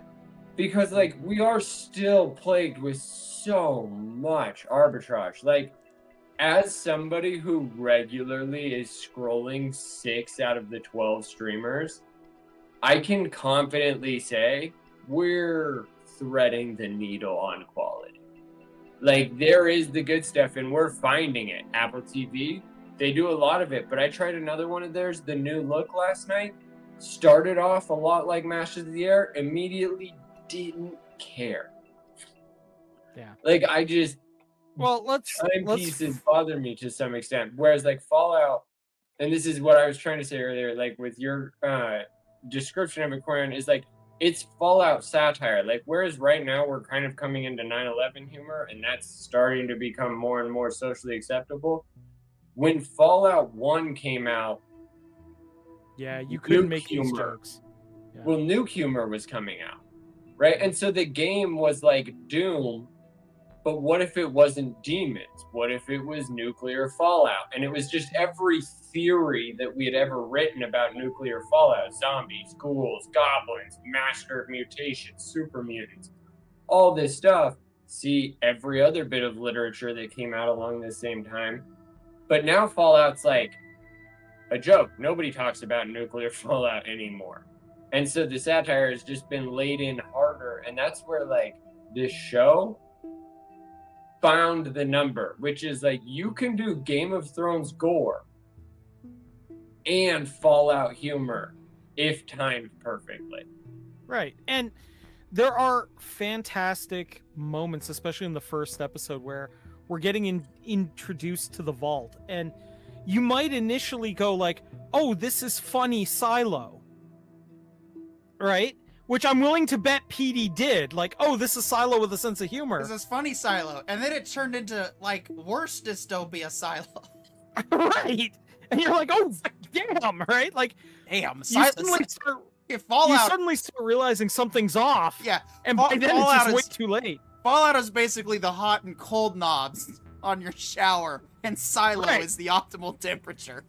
Right. Like, Silo's sitting in the middle, and some kid, like some 12-year-old boy, has just come by and turned both of them to 11. And it's like, let's see what happens. Exactly. Right? Yeah. I'm going to be honest. He flushed the toilet and turned the sink on.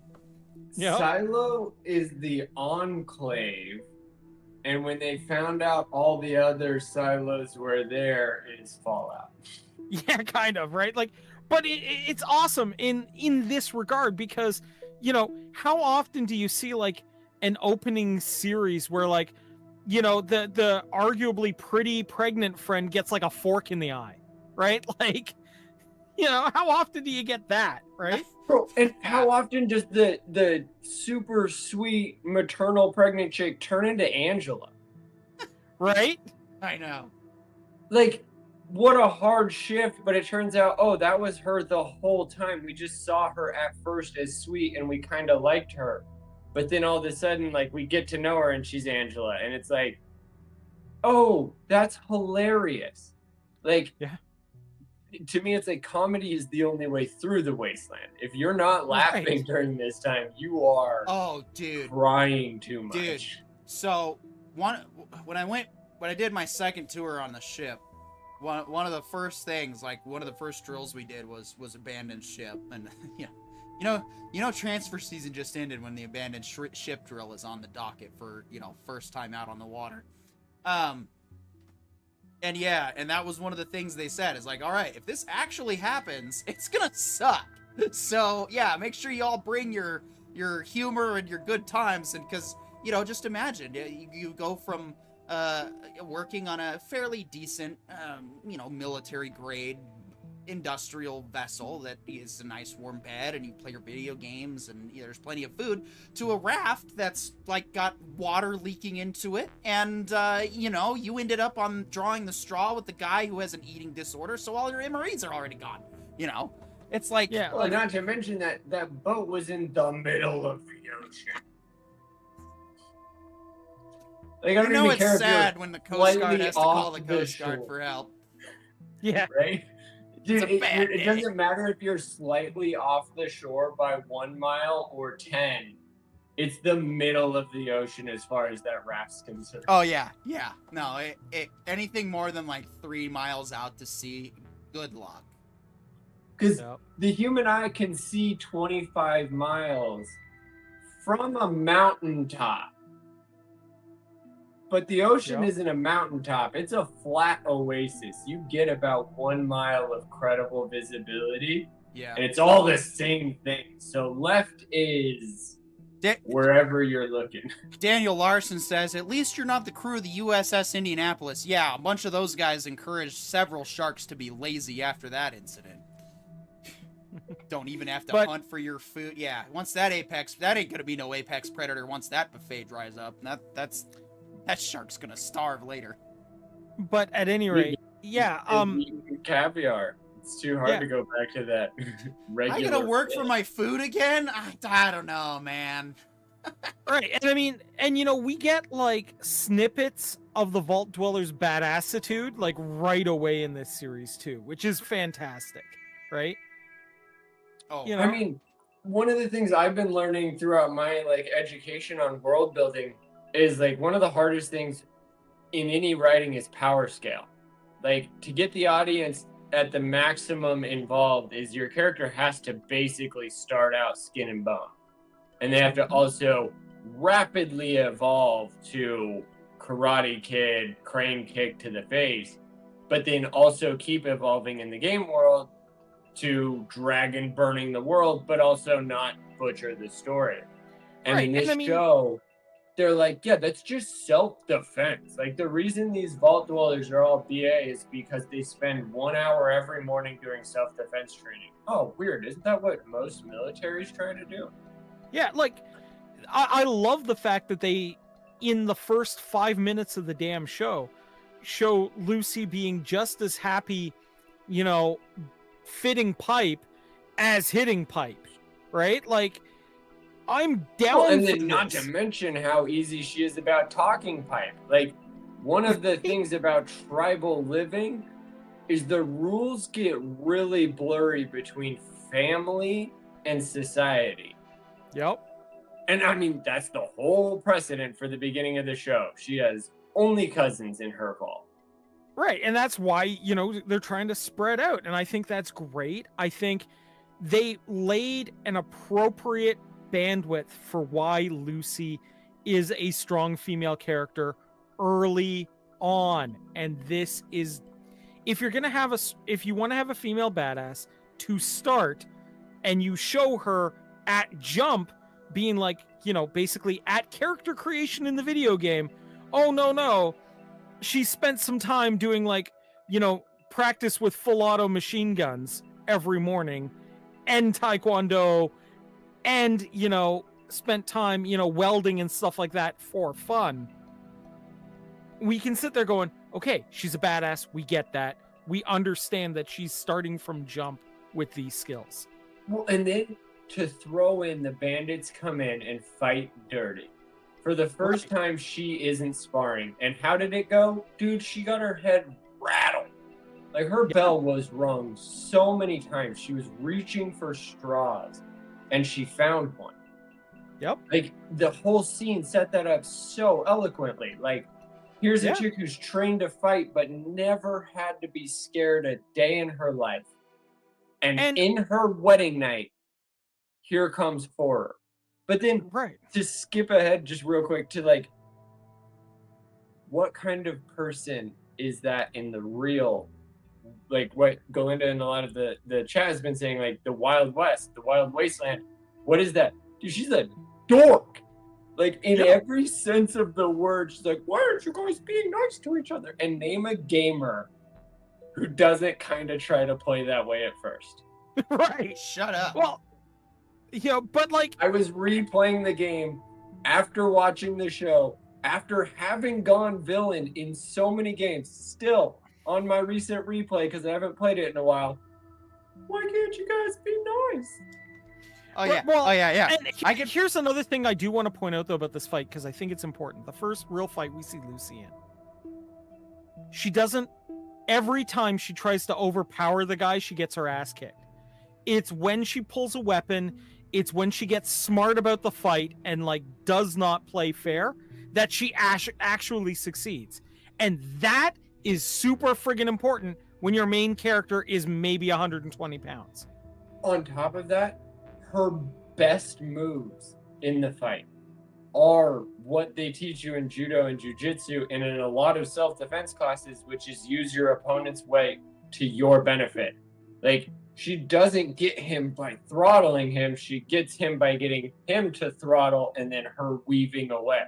Him pushing too hard and then she goes, like, she uses her thin to his disgrace. Like, and that's what you do in a fight, is you find out what your opponent is better at and then you make them use it so much that they either get tired, rope and dope, Mike Tyson, or they use a lob swing and you grab them in the chest, which is what she does. Like, she's moving according to her opponent like a fighter does, whereas like there's a lot of commentary on The Message, but like a lot of the fight scenes with She Power, like, she has the gift of an opponent giving her the fight.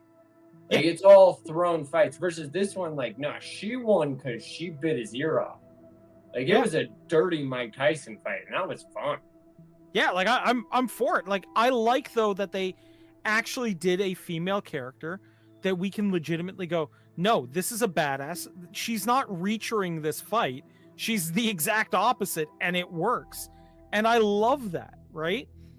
I love that they showed, the fallout, pun intended, of that fight, where everybody's like, well, we're just gonna have to get back to doing the right thing, guys, and getting ready to go retake the surface eventually, because that's just what we do here. Yeah. And I'm Well, like, if that wasn't perfect. the most NPC response to Right. a fight. Yeah. Like, Also, this I'd like movie to is say, a video game. I'd also like to point out too, what Tripping Orc said. Yeah, they did a good job of making her not a Mary Sue. Thanks for reading Which that again out. is I had to phrase it why that I way brought up as Jonathan Nolan. I had to phrase it that way as an inside joke between Tripping Orc and I, because that's literally every time he gives praise on CC Karaoke's channel after someone's done singing, I always go, what Tripping Orc said.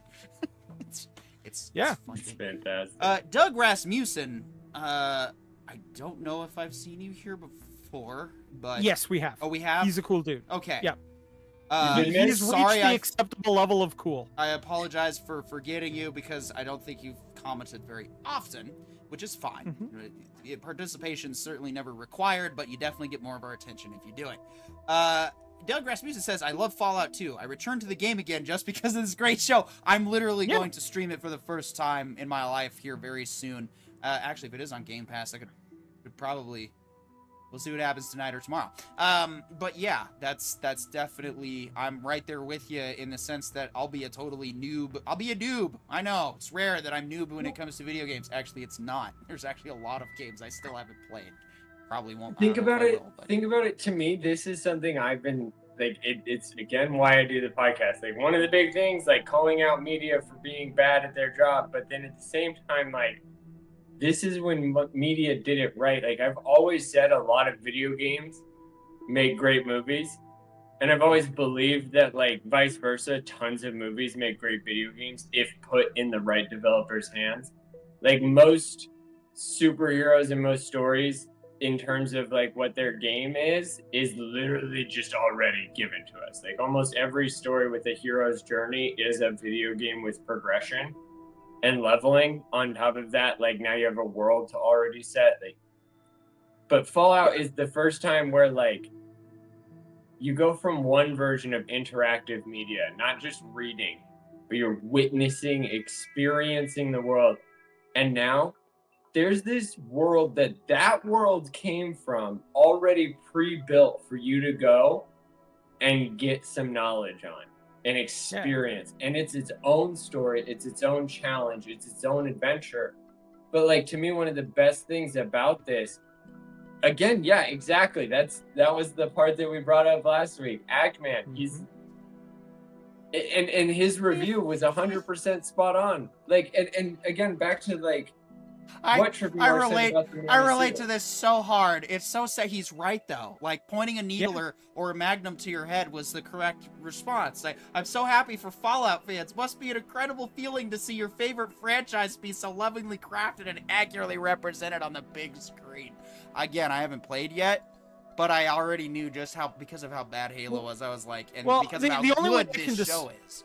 Yeah, the only way I can describe the Fallout series is the Fallout series does not just include, like, it is not just an acceptable continuation of the video game series. It is also the dialogue of what we are saying while playing the game. In the second episode, we really see that with Knight Titus, because there have been more than one occasion where a giant mutated bear has shown up and we've gone, oh fuck, oh fuck, oh fuck, oh fuck, oh fuck. See, okay, now as a non-fan, you want to know why that also works narratively? Because it shows that a mutated bear is serious business. Because if the dude in armor is freaking out trying to run away, that tells me, oh lordy, this is about to be Revenant times 1,000. He's about to get the DiCaprio treatment from that bear. Not just that, it goes to show the power scale. Like, these armor are awesome and terrifying if you're a mortal human. But if you're a mutant super bear, it's an annoying piece of metal that you can just yell at till it dies or goes away. Yeah. And like, that shows you that, like, no matter how cool the armor is, it's always a bigger fish. And that's such an important element to world building and storytelling. And for that to just be like a hilarious comedy while also still doing all of those story mechanics at the same time, like, that's awesome. On top of that, like, meet the Brotherhood of Steel. Right. Like, why was Maximus so scared? Because that armor is so awesome. Why is Maximus so chill watching Knight Titus die? Turns out it's not that awesome. Well, not that, but it was also because Titus, he allowed a dick. He allowed too much of his disenfranchisement with the system to breach to the surface. And yes, Corione, you're right. He should have been building an ally out of his squire instead of mistreating him, and then instead he ran his mouth. Oh, it's all a bunch of nonsense. There's no such thing. The Brotherhood, you believe that crap? And he's like, yeah, I do. And that's why he let him die. So yeah. Well, I'm also going to point this out, and I think this is a good one. There's the giant golf bags of doom that the squires are carrying around? Right. Yeah. That is 100% my freaking inventory in the game. Like, made manifest. Yes. A little poor bastard running around with thank their you bags. mods. Yeah, that's the next Fallout mod, is to change my inventory into an NPC carrying my following me around with a giant fucking bag. I am doing that, man. I am 100%. That is going to be like the mod. If it doesn't already exist, I'm going to have a dude following me around the wasteland being my inventory. Yeah, I also, I hate golf bags for that exact reason, because they look like they're carrying something way more cooler than they should be. Like, I remember John and I actually found a set. I think it was Grandpa's golf clubs, but they were in like this bag that looked like something from, like maybe our dad. Oh, dude, it was carrying all guns. Maybe our dad was ex-CIA, or we were about to find out, like, this Secret was Matt Damon. Yeah, there's Jason some Bourne unmarked bills character. or whatever. I'm like, here we go. This is the moment that TV's been preparing me for. Golf clubs, cool. Wait, is there any Okay, blood on him? so now Nope, I've got a nope. story. Clean. I've got a story I got to tell because this is a good one. So what some people don't know is I actually did for a long period of time do live steel fighting, with actual legit swords and whatnot, and have collected quite the arsenal. Well, I was going to a live steel event, and because of a bet I had made previously with one of the people that I could beat him, he had to agree to be my squire for this event. And I decided to have a lot of fun with this. So we got him, I got a golf bag and filled it with swords and weapons and what have you. So I actually built one of these bags. This is way before Fallout came out, but I actually built it's got long swords and matched swords and like a halberd and all this shit and like 3 different shields on it. And then I put a big naval anchor chain attached to a collar on it and was like, I'm not letting you leave my gear alone, so wear this. Being my squire today, you're stuck. So he's carrying this damn thing around, lugging it along. And I'm like, so I go up against an opponent and I walk over to him and I'm like, so what do you think? And he's like, well, I recommend the Zweihander, sir. Right? So I pull out the big 2-hander and off I go. But it was like the most hilarious, like I'm sitting there going, holy crap, they put it into Fallout. Yes. Dude, honestly, I think it's so funny because I own that bag. That's the government issue sea bag. Like that's all of the things that you're awarded at the beginning of boot camp, and they say put these on, and the rest of your clothes go in a bag like you're in prison. Except worse, we're allowed to haze you ish. Oh, but I gotta say, I will say this. I carry that bag through many airports. Yeah, actually, I carried 3 of those bags from Japan to North Carolina. Oh, I still have my sea bag because if there's anything that the military did give me that was reliable and sturdy, that sea bag is still pretty good. Yeah, I have a sea bag with my dive gear in it, my scuba diving gear in it. It's the best thing. Yeah, if you can get a hold of a military surplus sea bag, that is worth the money. Honestly, it is the dumbest piece of canvas that doesn't die. I love it. Like, it has no form. I know. It is that clunky, but if packed right, it's a nice little backpack. It's the best bag. Oh, I should use that for trips. Anyway. Right. Maybe we should start using that for our clothing bag. But also, phenomenal for holding camping gear. Oh, you can hold like 8 tents and 12 sleeping bags. Actually, John, the trick and your machine gun. The trick to perfecting the sea bag is to get one of those shelving units that's like plastic and zip up. So it's like the layers, and then you just basically put that in the sea bag, and then you have all your stuff. So when you take it out of the sea bag, it's still layered and everything's like sorted and organized. But yeah, anyway. Grow up. Fold it and fit it correctly. Heaviest things at the bottom. Folding it and fitting it correctly isn't the problem. It's taking it out and keeping it folded that I suck at. Well, because I'm one of those guys that. Why is there a dresser in my hotel room? I'm gonna be here for like 3 days. I'll just live out of my suitcase. Dude, and then, I'm not allowed to use dressers in hotel rooms because I accidentally left 3 weeks worth of laundry in one. I had to buy an entire new wardrobe. Like it was all of my clothes. I love you so much. Mind you, I had been staying there for like 2 months, and I had packed everything else, but I had forgotten that I had used the dressers. Yeah, see, that's what always gets why I don't use them, is because I'm like, look, it's better to live like a tornado came in and threw my clothes all over the place than to use them, because I know for a fact if I put those in the dressers, they're not, I'm never seeing those clothes again. I'm going to remember it. It's going to be 3 weeks, too. I'll be 3 weeks later, be like, whatever happened to my gold Star Trek shirt? Ah, crap. Bro, exactly. It took me 2 weeks to realize that I had lost my clothes. Then a week dealing with the car, because I just thought I left my bag in the rental car. Nope. Then I call the hotel, and they finally go, well, actually, we just donated those today. It's always just then, right?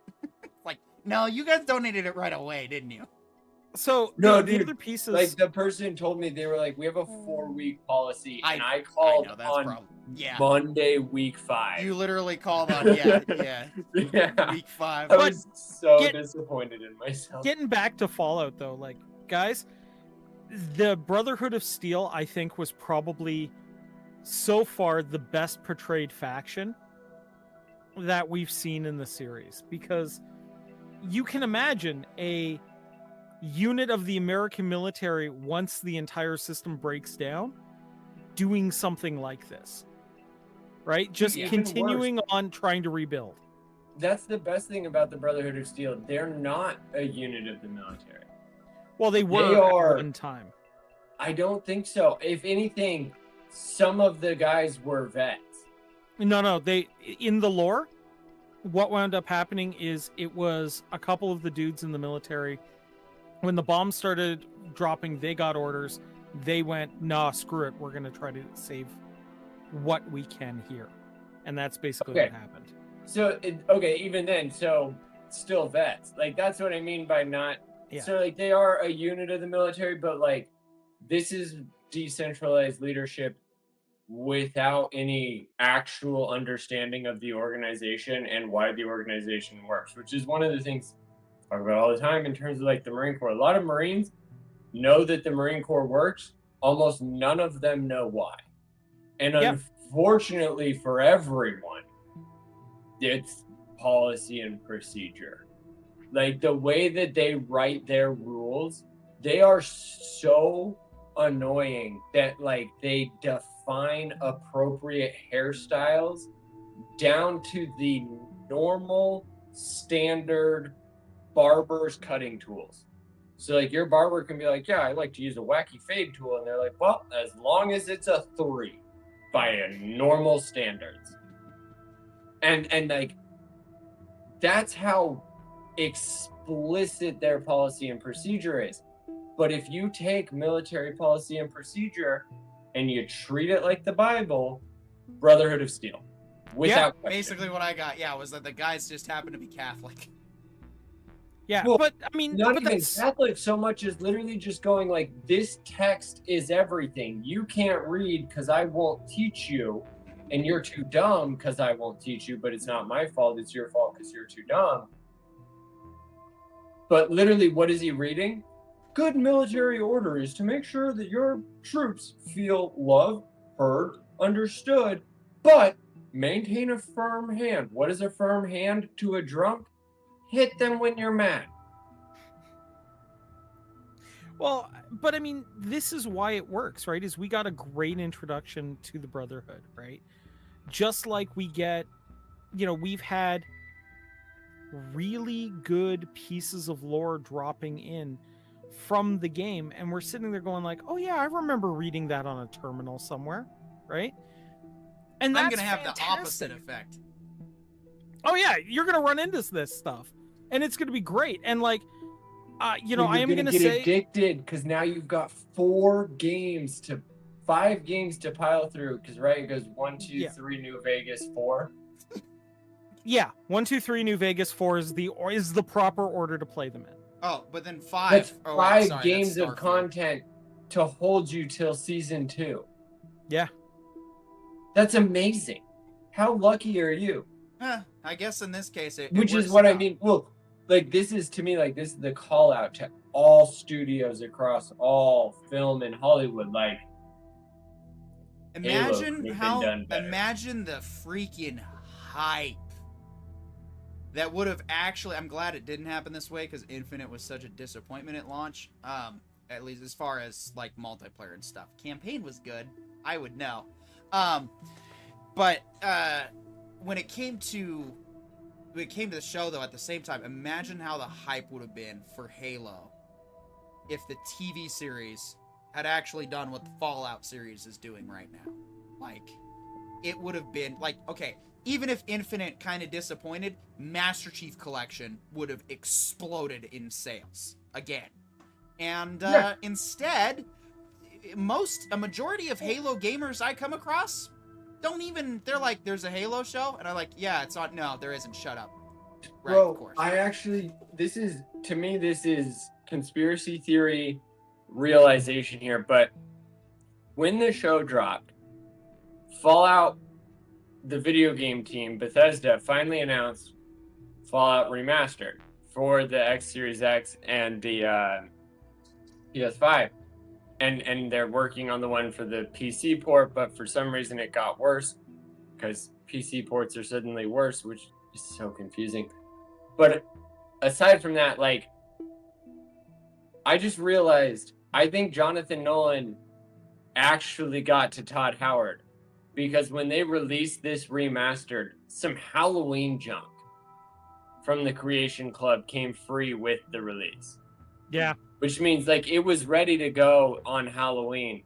But Jonathan Nolan was like, A, read the room, and B, just give them the Halloween stuff too. Like, screw your schedules. You're wrong. When it's ready, it's ready. Your schedules mean nothing. They're goals to shoot for, but better to miss the mark and hit the target than to just shoot wildly into the air and hit the ground every time. Yep. Like, Or yeah, try shooting a bullet with a half-assembled gun. Watch how well that goes. well, I mean, look at Skyrim. They recently did their Creation Club update, and it's plummeted usage. Whereas Fallout 4, literally all they did was release the new specs. They didn't merge the two Creation Clubs. They didn't overpower the mod section with the new Creation Club. They just added 4K graphics and 60 FPS and 30 FPS for performance mode and let you toggle between the two. And that's where I say, like, Jonathan Nolan may or may not have finally got to Todd Howard to show him, like, you wait till it's good and you cut the BS. Like, I get it. You want to make money? Screw you. You sell a good product, earn the money, and then you microtransact. Fans are an investment. Fans are not a fans Commodity. are not your average consumer. Fans are not fickle. Fans are the ones that you want to keep coming back to the well. So that's the whole point of making a series and fans aren't an investment. Fans are investors. Well, they're investors, but you need to invest in them because you need to have them coming back. And the fans you want back are the ones that get into your door. You have to convince them that your product is worthy. Like, fans are the truest investors. Well, okay, but the difference. Hear me right, out. But that's the difference with fans is you don't have to convince them of anything. You just simply have to give them a good product. No, wait, hear me out. Fans are the truest investor, the most honorable investor, because your first product sold them. Look at George Lucas in Star Wars, the original release. His fans inspired Empire. His fans inspired the new prequel trilogy. His fans also caused the sale to Disney. Because when he needed his fans to be motivated for him, to call for him, to chant for him to start a Kickstarter, they didn't. No. Yeah. Star Wars fans were a bit too critical of George Lucas in Exactly. Respect. But Myself included. what is that if not an investor? Like, in the truest, most natural form, like, a fan is the most ardent investor. Like, if there are blue chip stocks, there are blue chip investors. And blue chip investors are the ones that bought your product, believed in everything it was worth, Yeah. and believed in the developer who developed it. And I think that's where Jonathan Nolan knew his stock. Because Jonathan Nolan and Christopher Nolan alike only release premium products that their fans come to them for their name. Whereas Todd Howard, well, he started dipping into the penny stock sales. Look at Starfield. But on this release, Fallout 4 Remastered, what did he do? He gave the fans exactly what they wanted. 4K, 60 frames per second, performance mode at 30 frames per second. Nothing more, nothing less. He did do some other stuff, fixing some game crashing bugs, which is just optimization, which I appreciate. Exactly what we asked for. Yep. I do have a couple of images for you, PD, if you're interested here. Well, we've got like 10 seconds, but go for it. Yeah, I thought about that one. Yeah, I didn't even see that. It's the first time I've seen that meme, but that's definitely it. Yeah. Halo fan we found in the park throwing rocks at Fallout. Yes, Bro. why should they be happy? Bro, to me, honestly, I feel like these memes are incorrect. It should be Bethesda hitting 343. Yeah, well, Yeah. I also kind of like this one. Why are fans so toxic? Yeah. Didn't follow the IP. It's fans' fault for not liking our thing. Yeah. Anyway, I thought we'd end it on some fun. that was pretty good. Yeah. Well, and again, that is exactly what Fallout did. Because like one of the things is when you watch the show, yeah, there's some meta commentary about our politics ish, but also same in the game. Like there's even worse in People the need game. to It's stop being way more racist. derogatory Look, in the game and way more explicit. we've hit the point now, you know, where woke, anti-woke are so overused that they've just kind of lost all meaning, and it's just time to just relax. Like, if you don't like something, don't watch it, okay? Well, and then on top of that, like when you see it, realize that we're all living in it. We're all talking about it. Yeah, This is yeah. at some point the writers just trying to express their opinion. So I want to thank Galinda especially for showing up. We'll be back, of course, with more Fallout next week. Tripping Orc, good to see you. Thanks for hanging out. Doug Rasmussen, thank you as well. And Daniel Larson bringing in the fun conversation again. And I think that's everybody who chimed in. And, of course, everybody watching in the background. We appreciate your guys' viewer. We appreciate all the love and support you guys can give us. Like, share, subscribe. Let's get the message out there. Let's get this channel monetized. Let's get some more shows going and regularly scheduled programming added to this network. You know, we're in our 3rd year. We got 2 shows now regularly. That's pretty cool. We'd like to have more, but we also like to eat food at least once a week. Right. Oh, well, Yeah, what the hell happened there? Ah! it's broken.